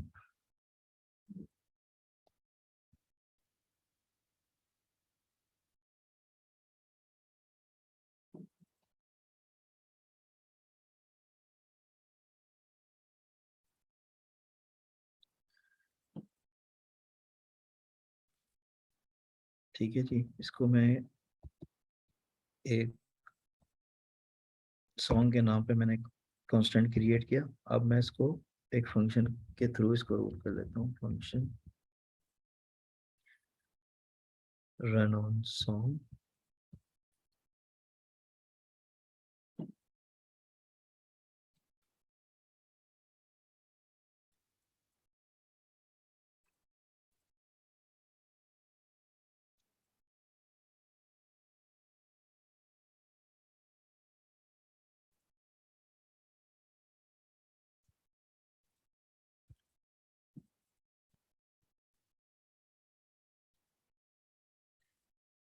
मैंने इसको कहा कि किस इंडेक्स पे लेकर आ जाए, इंडेक्स कॉम।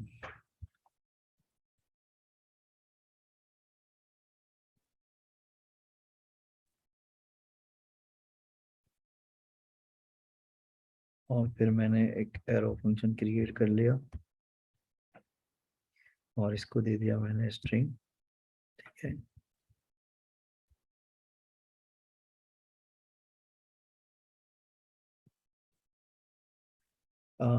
मैंने कहा कि फॉर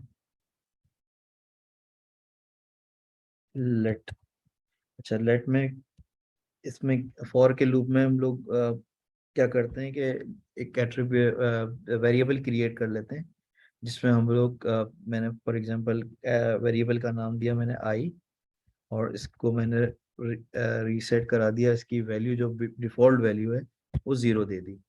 ठीक है, और मैंने कहा कि आई जो वैल्यू है वो less than song dot length जो है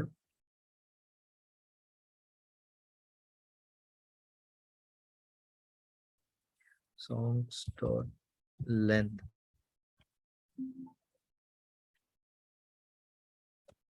हो, और जो आई के अंदर हो, आई के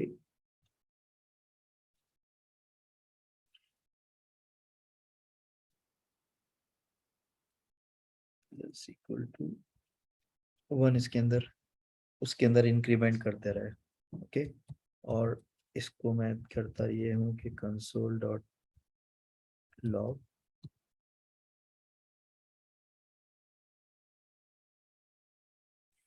इसको मैं लेकर आ जाता हूँ गेट्स गेट सॉन्ग एट, जो मैं इसके अंदर वेरिएबल क्रिएट किया इसके अंदर आ जाए। ठीक है, तो ये क्या करेगा कि फंक्शन मैंने इसके अंदर क्रिएट किया, वो एक लूप क्रिएट करेगा, लूप लेकर आएगा, जो कि इसने सबसे पहले तो सेट कर दिया आई को, उसने चेक की लेंथ, और उसने इंक्रीमेंट कर दिया आई को +1 के साथ, कि जो भी इसके अंदर आई के अंदर जो भी वैल्यू आती रहेगी वो उसके अंदर लॉग के अंदर रिटर्न करता रहेगा ये वाला फंक्शन। ठीक है जी, अब इसको मैं इसको इस तरीके से अगर देखना चाहूँ,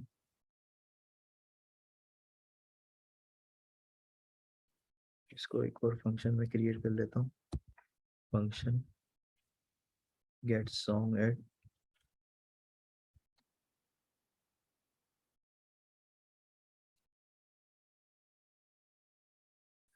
इसमें मैं लेकर आ जाता हूँ इंडेक्स,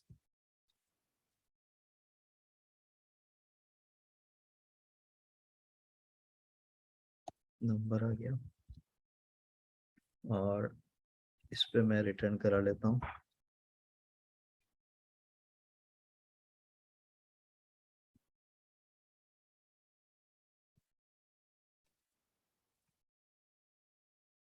डॉलर को।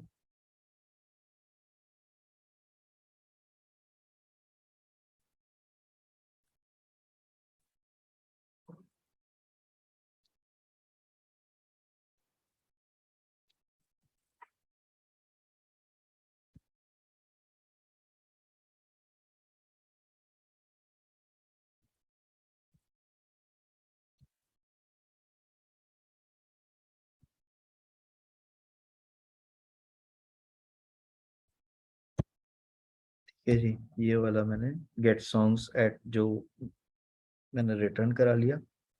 अब मैं इसको करूँगा ये कि रन ऑन सॉन्ग्स और इसको गेट्स सॉन्ग एट, इसको मैं यहाँ पे इजीली रिटर्न करा सकता हूँ। तो क्या करेगा कि ये मुझे इसको रिटर्न करा देगा यहाँ पे, ठीक है। सॉन्ग 1, सॉन्ग 2, सॉन्ग 3, ये मुझे सारा इसने रिटर्न करा दिया लॉग्स के अंदर, ठीक है। अब इसको मैं चाहूँगी इसके अंदर और भी बढ़ा दूँ,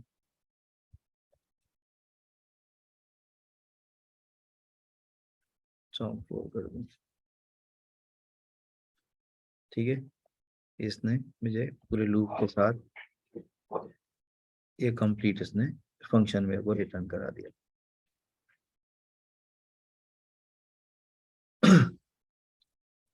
ठीक है जी।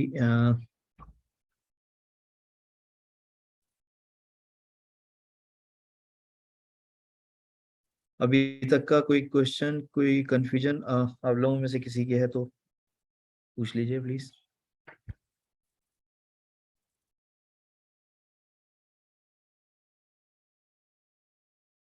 अच्छा, इसी तरीके से होता है फंक्शन टाइप पैरेंथेसिस।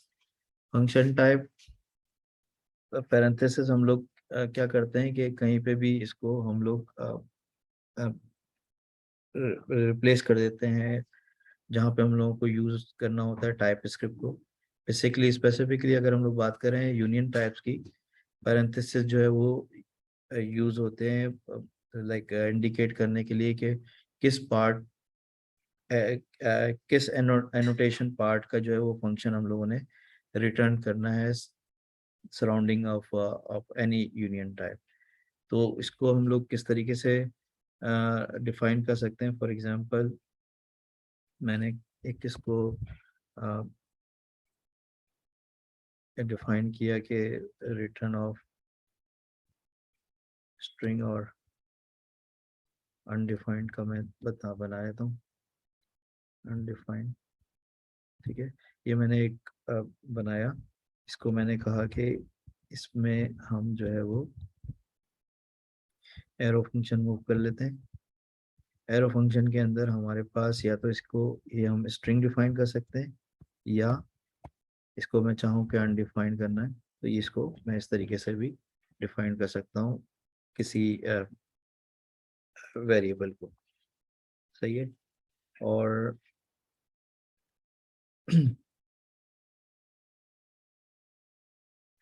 ठीक है, इसी तरीके से पैरामीटर टाइप interferences हैं, it would be cumbersome if we had declare parameter type of every function we write.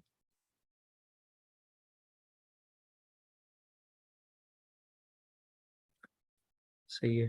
अच्छा, इसी तरीके से अगर हम लोग चाहें कि मैंने कहा कि इसको लेट सिंगर, मैं इसको इस तरह डिफाइन करना चाह रहा हूँ कि इसकी जो सॉन्ग की जो टाइप है वो होगी स्ट्रिंग होगी, ठीक है।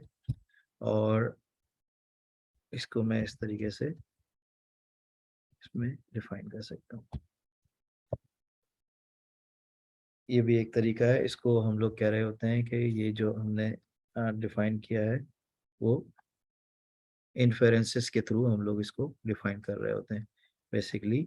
और इसमें हम लोग जब फंक्शन के अंदर मूव कर रहे होते हैं, मैंने कहा कि एक सिंगर के नाम पे मैं एक वेरिएबल बना लेता हूँ और इसको मैंने फंक्शन क्रिएट कर लिया। और फंक्शन क्रिएट करने के बाद मैं इसको कह रहा हूँ कि इसमें मैंने डाल दिया सॉन्ग,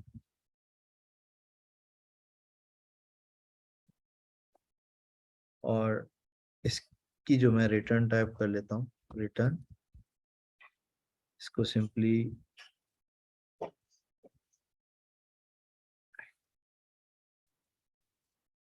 सिंगिंग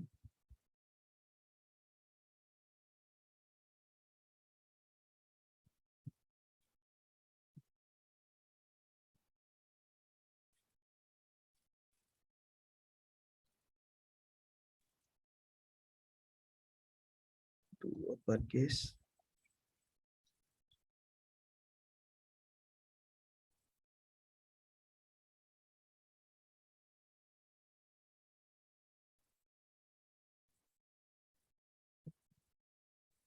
इसको मैं इस तरीके से रिटर्न करा सकता हूँ एक किसी वेरिएबल के अंदर।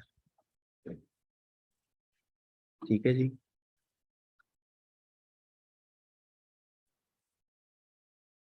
अच्छा, मेरे ख्याल में हम लोग आज के दिन तक इधर ही तक रखते हैं। मैं नेक्स्ट क्लास के अंदर आप लोगों को एलियासेस बता दूंगा, फंक्शन टाइप के एलियासेस क्या होते हैं, और इसके अलावा और किस तरीके से हम लोग रिटर्न्स कर सकते हैं। जैसे वाइड रिटर्न करना है, मैंने आपको वाइड सर रिटर्न का भी डिटेल नहीं बताया। मैं वाइड रिटर्न का आपको डिटेल बताऊंगा नेक्स्ट इसमें, और नेवर रिटर्न्स का बताऊंगा कि वाइड रिटर्न्स, नेवर रिटर्न्स, अगर आप लोग खुद भी इसको स्टडी करके आ सकें तो अच्छा हो जाएगा। और इसी तरीके से कॉल सिग्नेचर कंपैटिबिलिटी क्या होती है, वो मैं आपको ये 3 चीजें सर बताऊंगा। ठीक है जी, कोई क्वेश्चन है किसी का? Yes sir. सर जी ये जो अभी आपने सिंगर डिफाइन किया है इधर, जी उसके आगे एरो फंक्शन दे दिया है, जी जी। और एरो फंक्शन में वो क्या रिटर्न कर रहा है? वो तो कुछ भी नहीं कर रहा, खाली स्ट्रिंग आपने कहा कि नहीं, इसको मैंने एक वेरिएबल क्रिएट किया है जो कि स्ट्रिंग के नाम पे है, और जो मुझे जब भी रिटर्न करेगा वो बेसिकली स्ट्रिंग ही रिटर्न करेगा। नहीं, ठीक है, आपने मैंने वेरिएबल सिंगर डिफाइन किया है। वेरिएबल सिंगर डिफाइन किया है, और उसके अंदर मैंने एक और वेरिएबल डाल दिया है जो सॉन्ग, कि सॉन्ग के नाम का है। ये एक और वेरिएबल है ना, हाँ, उसकी आपने टाइप स्ट्रिंग दी। इसकी टाइप डिफाइन कर दी है इसकी, और ठीक है, इसकी अब टाइप आप मैंने सिंगर की स्ट्रिंग बता दी कि जब भी रिटर्न करेगा वो सिंगर स्ट्रिंग रिटर्न करेगा। एरो फंक्शन के बाद हमने उसकी बॉडी नहीं लिखनी कि ये क्या। तो ये मैं इधर ये काम कर रहा हूँ ना, यहाँ पे सिंगर के अंदर मैं डिफाइन कर दिया मैंने, तो एक कंप्लीट एक स्ट्रक्चर बना दिया इसका ना, एक उसके अंदर वेरिएबल दे के अच्छा, वो स्ट्रक्चर बना बाद में दिया। होगा। हाँ बिल्कुल। अच्छा, ये जो रिटर्न है वो एरो फंक्शन के बाद का स्टेटमेंट है। जी हाँ बिल्कुल। अच्छा अच्छा, ठीक है ठीक है ठीक अभी थोड़ा सा आपको क्योंकि मैं खुद कर रहा हूँ, आप लोगों को हो सकता है कि ऊपर से गुजर रही हो, क्योंकि रिकमेंडेड वे यही है कि हम लोग जब भी क्लास के अंदर प्रैक्टिस करें तो हम लोग एक दूसरे एक साथ करें, जो मैं कर रहा हूँ, तो ताकि आप लोगों की अंडरस्टैंडिंग साथ साथ क्लियर होती रहे कि हम लोग क्या क्या फंक्शन लिख रहे हैं, किस तरीके से कर रहे हैं। तो होप आप लोग जो है वो मेरी रिकमेंडेशन ये है कि नेक्स्ट क्लास में जब भी आए तो हम लोग एटलीस्ट जो है वो साथ साथ प्रैक्टिस करते रहें, ताकि अगर कोई क्यूरीज हैं, कोई क्वेश्चन है जो आप लोगों के जहन में है, या आप लोगों को रन टाइम पे एरर्स वगैरह आ रहे हो, तो हम लोग इमीडिएट बेसिस पे उसको एड्रेस करें और उसको क्लैरिफाई कर सकें। ठीक है, एनीथिंग है। एल्स? Yes sir. जी, आप लोगों के क्विजेज हो गए? वो इसका जावास्क्रिप्ट का तो हो गया था, ब्लॉकचेन का क्विज हो गया आप लोगों नहीं सर, अब का? 10 डेट को तो है। अनाउंस, हाँ 10 को है, 10 को। अच्छा 10 तारीख को है। ठीक है, सर आप मेरे लोग क्वेश्चन है जावा इसके ऊपर, ब्लॉकचेन पे। जी बोलिए। सर वो ये जो था, मैं भूल गया, मैं रात को भी बैठा हुआ था, मैं अभी निकालता हूँ। ये जो ट्रांजैक्शन इथेरियम में हुई थी, हम्म। एक मिनट है, जो मैसेज कॉल करता है, ये मैसेज कॉल कर रहा है ट्रांजैक्शन। कहाँ पे मैसेज कॉल कर रहा है भाई? सर मैं बुक वो निकाल रहा हूँ स्लाइड, हम्म। अगर आप मुझे 1 मिनट दे दें। जी जी। सर मेरा एक भी क्वेश्चन है। रिकर्सिव लेंथ प्रीफिक्स क्या है? रिकर्सिव लेंस प्रीफिक्स, जी ये कौन से सब्जेक्ट में है, कहाँ पे है? सही, इथेरियम में है, इथेरियम के अंदर अच्छा, नहीं स्लाइड किस नंबर। टॉपिक से रिलेटेड है, आप मुझे थोड़ा सा वो बताएंगे कि? वो जो ट्रांजैक्शन है ना, इथेरियम जी की ट्रांजैक्शन एंड मैसेजेस, जी जी। वहां पे ये बता रहा है कि रिकर्सिव लेंथ एक होती है, प्रीफिक्स होती है, कोई इन जो इन वो आगे लिखा हुआ इथेरियम के डेवलपमेंट ने की हुई है, कोई अच्छा अच्छा इनकोडिंग। अच्छा अच्छा, एक्चुअली एक्चुअली क्या होता है कि रिकर्सिव लेंथ प्रीफिक्स होती है कि हम लोग जब प्रीवियसली इसमें एक बग्स था, जो डेवलपर ने इसको ओवरकम किया, ओवरफ्लो का बग हो गया, आ रहा था, जिसमें क्या हो रहा था कि डाटा जो है वो सेंड कर रहे थे और उसकी जो है वो जो लेंथ थी वो डिटरमाइन नहीं हो पा रही थी। तो जो इथेरियम के डेवलपर्स ने इस पे फर्दर इन्हेंसमेंट की और एक जो है एल्गोरिदम सेट किया जिसमें जो भी मैसेज कॉल होगा उस मैसेज की जो है वो एक स्पेसिफिक लेंथ सेट हो जाएगी। और उस लेंथ सेट होने से होगा ये कि कभी भी जो है वो ब्लॉकचेन जब उसको मैसेज को रीड करेगा तो वो एक फिक्स लेंथ के पॉइंट ऑफ व्यू से करेगा। यानी अगर उसके अंदर मैसेज के अंदर उसकी लेंथ बढ़ रही है तो वो उसको जो है वो डिफरेंट पीसेस के अंदर डिवाइड कर देगा।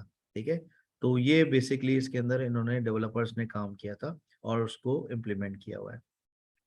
अब तो खैर इथेरियम के अंदर हमारे पास जो है वो जो अभी अगर एग्जिस्टिंग इथेरियम की अगर हम लोग लें तकरीबन 15 दिन पहले जो है वो प्रूफ ऑफ वर्क से प्रूफ ऑफ स्टेक के ऊपर ये लोग मूव कर गए। अब जी जी। उसके अंदर बहुत ज़्यादा जो है वो गैस जो कंज्यूम कर रहे होते थे किसी भी ट्रांजैक्शन के ऊपर, वो बहुत ही जो है वो नॉमिनल हो गई है।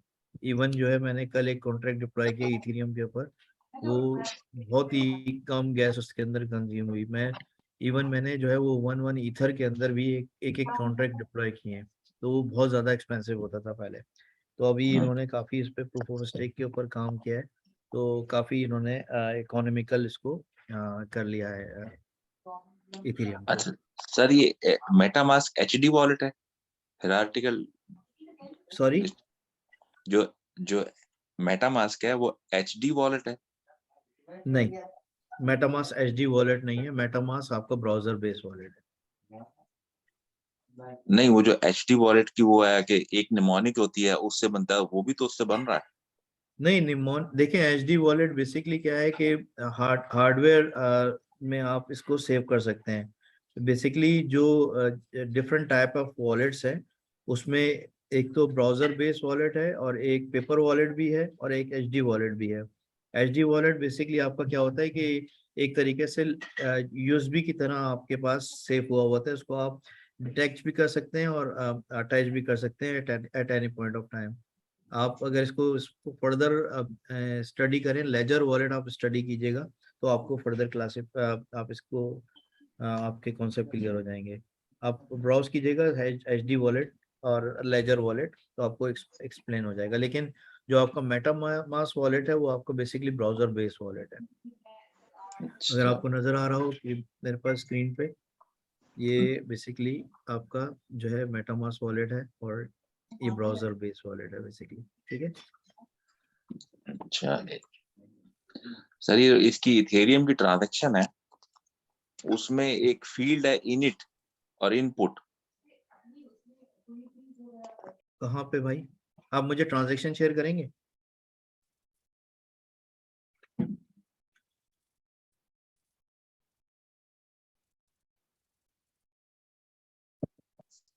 235 पेज नंबर जो है स्लाइड का।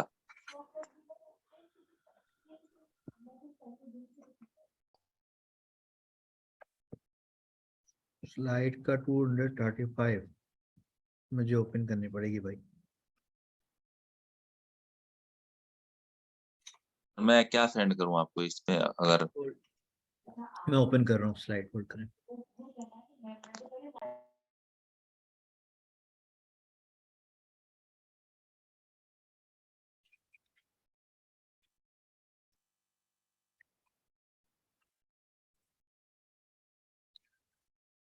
टू 231 टाइप ऑफ अकाउंट्स आ रहा है मेरे पास।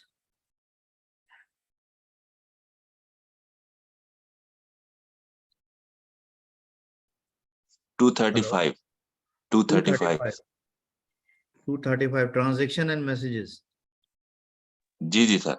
हाँ, इसके ये अंदर है इनिट इनपुट इनिट और refer input. To the compiled contract byte code. Basically जब आप जो है वो कोई कॉन्ट्रैक्ट लिखते हैं तो कॉन्ट्रैक्ट को लिखने के बाद आप इसको कंपाइल कर रहे होते हैं। और कंपाइल करने में क्या होता है कि वो जो कोड होता है जो कि ह्यूमन रीडेबल फॉर्मेट में होता है, वो उसको कन्वर्ट करती है मशीन लैंग्वेज के अंदर, जिसको ईवीएम भी कहते हैं, इथेरियम वर्चुअल मशीन। और वो इथेरियम वर्चुअल मशीन बेसिकली उस कोड को बाइट कोड में कन्वर्ट कर देता है जो कि रीडेबल होता है इथेरियम वर्चुअल मशीन के लिए। ठीक है ठीक है जी सर। आगे आगे जो डेटा का फील्ड है उसके बाद जी वो कह रहा है कि transaction is a message call then the data field is used instead of init. Hmm ये यहाँ थोड़ा कंफ्यूजन कर रहा है। पहले इनपुट में हमने इनपुट डेटा हमारा देखिए बेसिकली तो देखिए जब हमारा आपका क्या बाइट कोड हुआ कि डेटा ही है, इनपुट हमारा इनपुट आ गया कॉन्ट्रैक्ट डेटा। उसका इथीरियम वर्चुअल मशीन के अंदर कन्वर्ट हो गया। अब जो भी आपका डाटा होगा, जितनी ट्रांजैक्शन होंगी वो डाटा के फील्ड के अंदर आ रही होंगी। वो ह्यूमन रीडेबल उसमें फॉर्मेट में भी होगा और मशीन लेवल फॉर्मेट में भी होगा। यानी आपको उसके अंदर आप इजीली आप चाहें कि उसको डाटा को रीड कर रहे हैं कि ये ट्रांजैक्शन कहाँ से कहाँ पास हुई है, तो उसके अंदर आप देख सकते हैं मैसेज कॉल के थ्रू। यानी मैसेज कॉल क्या है कि आप कोई भी जो है वो transaction without consuming of gas fees आप उसको रीड कर सकते हैं कि आपकी ट्रांजैक्शन कहाँ से कहाँ रीड हुई है, या कोई अगर उसके अंदर डेवलपर ने डाटा उसके अंदर फीड इन किया हुआ है तो उस डाटा को भी आप लोग इजीली रीड कर सकें। सर मैसेज से मुराद ये इथेरियम के अंदर नॉर्मल मैसेज है, जैसे मैसेज इधर से उधर हो रहा है जी जी ये नॉर्मल मैसेज है। कि ये काम कर दो वो काम कर दो। जी जी जी मैसेजेस हैं। आप इसके अंदर हम लोग जब ERC-20 और कॉन्ट्रैक्ट को टोकन इकोनॉमी में जब जाएंगे ना, तो आपको मैं और फर्दर दिखा भी दूंगा। मैंने लास्ट टाइम मेरे ख्याल में आप लोगों को एक कॉन्ट्रैक्ट डिप्लॉय करके दिखाया भी था। तो उस कॉन्ट्रैक्ट के अंदर आप जाएंगे तो आपको दो फंक्शन नजर आएंगे, read function, write function. Read जी फंक्शन के अंदर आप वो देखेंगे तो वो सारा वही फंक्शन है जो डाटा से रिलेटेड है। यानी आप इजीली उसको रीड कर सकते हैं। अच्छा ठीक है सर। ठीक है जी। ठीक है सर ठीक। Anyone else? और किसी का कोई क्वेश्चन था? जी सर, मैं एक सवाल क्वेश्चन पूछ रहा था इथेरियम जी के हवाले से जी कि सर हम इथेरियम में जब एक ट्रांजेक्शन सेंड करते हैं तो वो फंस जाती है किसी एक नोड के पास। ठीक है, वो नोड जो है वो उस ट्रांजेक्शन को वेरीफाई करता है, उसके बाद वो चली जाती है माइनर के पास। हम्म ठीक, तो एक्चुअली के जो रिवार्ड है वो तो माइनर्स को जो प्रूफ ऑफ वर्क कर रहा है उसको मिल रहा है। जो नोड है वो वेरिफिकेशन कर रहा है, उसको कोई रिवार्ड नहीं है। तो वो उसका अगर मतलब मैं जो देख रहा था वेबसाइट पे, अभी हमारे पास 1800 नोड्स है करंटली लाइव सिस्टम पे। अगर वो नोड्स विदाउट रिवार्ड काम कर रहे हैं, तो अगर वो वर्किंग ऑफ कर दें अपनी, तो उनको तो कोई रिवार्ड नहीं मिल रहा इसका। तो नहीं नहीं फिर उसको भी ये reward देंगे। जो विन कर रहा है ना, जो जो लाइक जो प्रूफ, अब तो प्रूफ ऑफ स्टेक के ऊपर चला गया कि जिसके पास स्टेक ज्यादा होगा उसको रिवॉर्ड मिलेगा। लाइक जिसके पास जितना स्टेक होगा उसको उतना रिवॉर्ड मिलेगा, और उसमें वेटिंग पीरियड ज्यादा है। लेकिन जो प्रूफ ऑफ वर्क के अंदर ये था कि जिसने जो है वो प्रूव कर दिया कि ये ट्रांजैक्शन का नंस ये है, उसको रिवॉर्ड मिलेगा along with the transaction fees जो कि एक्यूमुलेट हो रही है उस नोट के ऊपर। तो सर नोट को तो मैं जो उनकी इथेरियम की वेबसाइट पर, ऑफिशियल वेबसाइट पे देख रहा था, तो कहते हैं उस नोट को तो एक्चुअली कोई ऐसा रिवार्ड नहीं है, क्योंकि वो लेकिन वो उसके लिए एक अपना एक डाटा भी मेंटेन कर रहा है, अपनी कॉन्फ़िगरेशन मेंटेन कर रहा है कि मतलब इतना टेराबाइट डेटा उसके पास होना चाहिए, इतने इसके स्पेसिफिकेशन में चाहिए। लेकिन इससे वो वेरीफाई कर रहा है कि उसको ऐसा कोई रिवार्ड नहीं मिल रहा। और लेकिन रिवार्ड जो एक्चुअली वो जो नंस प्रूफ कर रहा है, उसको एक्चुअली वो रिवार्ड इसका मिल तो रहा वो है। नंस कौन जो प्रूव कर रहा है? वो नोट ही तो प्रूव कर रही है। जो नोट पे बैठा हुआ है वही तो नंस प्रूव कर रहा है। तो नोट पे जो अच्छा, बैठा हुआ है, जी जी, नोड बेसिकली क्या है? Node is my computer, is your computer, ठीक है, is a piece of computer. वो मेरे पास इतनी पावर है तभी तो जाके मैं नंस प्रूव करूंगा। वो नोट के बगैर यानी कैसे होगा? मैं पहले वेरिफिकेशन कर रहा हूँ एज अ नोड, उसके जी बाद फिर जी एज अ माइनर जो है उसको जी वर्क के जरिए जो मा- फिर इसको हाँ माइन बेसिकली करता है। माइनर्स का रोल डिफरेंट होता है। लेकिन जो है वो आप अगर अब इसमें अब जो है प्रूफ ऑफ वर्क के अंदर आप नंस प्रूफ करने के लिए आप इन्वॉल्व इंगेज होना चाह रहे हैं, तो उसके लिए तो आपको अलग से रिवॉर्ड मिलेगा बेसिकली। अच्छा सर, ये अभी जो 2.0 पे यानी सेरेनिटी के ऊपर जो है ये मूव कर गया है हमारे पास इथेरियम जो है। तो हम्म अब इसमें जो है, अब वो एक आर्टिकल देख रहे थे कि ये माइनेबल जो है वो इतनी प्रॉफिटेबल नहीं रही जो है ना, इथेरियम की माइनिंग जो है। इसका क्या जी रीजन? हाँ, उसका रीजन ये है कि देखें हम लोग 100 लोग हैं, ठीक है। अब 100 लोगों में से मेरे पास और नेटवर्क पे कितने इथेरियम मौजूद हैं? 1000 इथेरियम मौजूद हैं। 1000 में से 100 तो मेरे पास हो गए, तो 10% ऑफ स्टेक मेरे पास आ गया। इसमें से Right. आपके पास 50 हो गए, सही है। किसी के पास 10 होंगे, किसी के पास, इसी तरीके से देखा इसमें देख रहे हैं कि किसके पास स्टेक कितना ज्यादा है। जिसके पास स्टेक ज्यादा है उसकी पावर ज्यादा होगी। वो अपनी एनर्जी बजाय इसकी कंज्यूम करे, कंप्यूटर की एनर्जी को यूज करते हैं, वो बताएगा कि नंस, प्रॉपर नंस क्या है। वो वैलिडेट करेगा ट्रांजेक्शन्स को।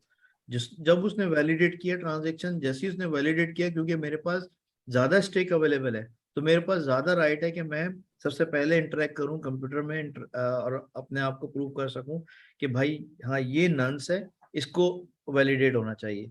तो ये अब बेसिकली एक तरीके से इसको डिस्करेज भी किया जा रहा है बहुत सारे इसमें, क्योंकि हम लोग एक तरीके से सेंट्रलाइज के अंदर जा रहे हैं डिसेंट्रलाइज की बजाय।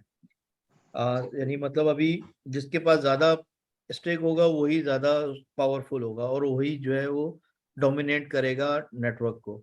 तो थोड़ा सा इसमें इस पे भी काम हो रहा है कि किस तरीके से इसको सेंट्रलाइज ना किया जाए, डिसेंट्रलाइज वे में ही काम हो, लेकिन जिसके पास जितना ज्यादा ईथर होंगे उसके पास इतना उसकी पावर ज्यादा होगी। बेसिकली ये है। सर लेकिन अगर हम इस चीज को देखें प्रूफ ऑफ वर्क के अंदर, तो वहां पे भी तो ऐसे ही था कि जिसके पास माइनिंग सेटअप या जिसके पास माइनिंग मशीनें बहुत ज्यादा थी, तो वो बेसिकली जल्दी उस पजल को सॉल्व करके वो विन कर उसमें जाते थे। उसमें स्टेक नहीं था ना, उसमें ये नहीं था ना कि आपके पास कितने इथेरियम मौजूद हैं, उसमें ये था कि आपके पास मशीन की पावर कितनी ज्यादा है। आपके पास ये नहीं देखा जा रहा था कि आपके पास नंबर ऑफ इथेरियम कितने हैं। अब ये देखा जाता है कि आपके पास नंबर ऑफ इथेरियम कितने हैं। Sure sir, thank you. Sir ये दो नाउन्स, क्या कह रहे हैं आप? सर ये दो नाउन्स है ना। अब प्रूफ ऑफ स्टेक में तो प्रूफ ऑफ वर्क खत्म हो गया इसके अंदर इथेरियम में। अब वो प्रूफ ऑफ वर्क वाला नाउन्स तो खत्म हो गया, अब तो सिर्फ ट्रांजैक्शन का नाउन्स है उसके अंदर। अब नहीं, स्ट्रक्चर वही है, स्ट्रक्चर में कुछ चेंज नहीं आया, सिर्फ और सिर्फ जो एल्गोरिदम है वो चेंज हो गया है। बाकी जो है स्ट्रक्चर वही है। स्ट्रक्चर को चेंज थोड़ी करेंगे अपना, इतना कंप्लीट जो है वो नेटवर्क चल रहा है, लोगों के पास टोकन चल रहे हैं, पूरा कंप्लीट नेटवर्क यूज कर रहा है, स्ट्रक्चर वही है, सिर्फ और सिर्फ एल्गोरिदम चेंज किया उन्होंने। सर इससे क्या मुराद है आपकी? स्ट्रक्चर पहले एल्गोरिदम प्रूफ ये है ऑफ, कि जो पहले प्रूफ ऑफ वर्क था, लाइक लोगों को नंस को प्रूव करने के लिए पावर चाहिए थी कंप्यूटर की, अब पावर नहीं चाहिए। अब उनके पास वो देख रहे हैं कि स्टेक कितना है, वो सिर्फ और सिर्फ इसको उन्होंने उधर मूव कर दिया है कि किसी के पास स्टेक है तो सिर्फ वो प्रूव कर सकता है, अदरवाइज अगर आपके पास स्टेक नहीं है तो आप नहीं कर सकते, सिंपली। थोड़ा सा इसके लिए आपको लाइक अलग से स्टडी करनी पड़ेगी। आप इसको देखिएगा, आप जाहिर बता, आप लोगों के क्वेश्चंस हैं थोड़े से डाउट क्रिएट कर डाउट्स हुए हैं, तो इसको आप मैं आपको एक ट्यूटोरियल आपको अलग से एक फॉरवर्ड करूंगा डिस्कॉर्ड चैनल के ऊपर। उसको आप लोग देखिएगा कि ये क्यों चेंज हुआ है, इसके पीछे लॉजिक क्या है, और इसके आगे काम किस तरीके से करेगा, और इसका फ्यूचर क्या है। ठीक है, ओके चले ओके सर, चले वन फिर क्वेश्चन, इंशाल्लाह। अगर जी किसी का जावास्क्रिप्ट का क्विज मिस हो गया हुआ है, तो जी उसके जी लिए कोई ऑप्शन बन सकता है दोबारा? आप दुआ कर सकते हैं अब तो मेरे ख्याल में जो है वो ये लोग अनाउंस करेंगे कि जिनके क्विज मिस हो गए वो आप दोबारा देख सकें, लेकिन आप कोशिश किया करें भाई कि आप क्विज जरूर दिए, टाइम जरूर करें आप। जी श्योर सर। ब्लॉकचेन वाला, इसका मतलब इसकी जो मतलब कोई एमसीक्यू बेस होगा? जी एमसीक्यूज होगा।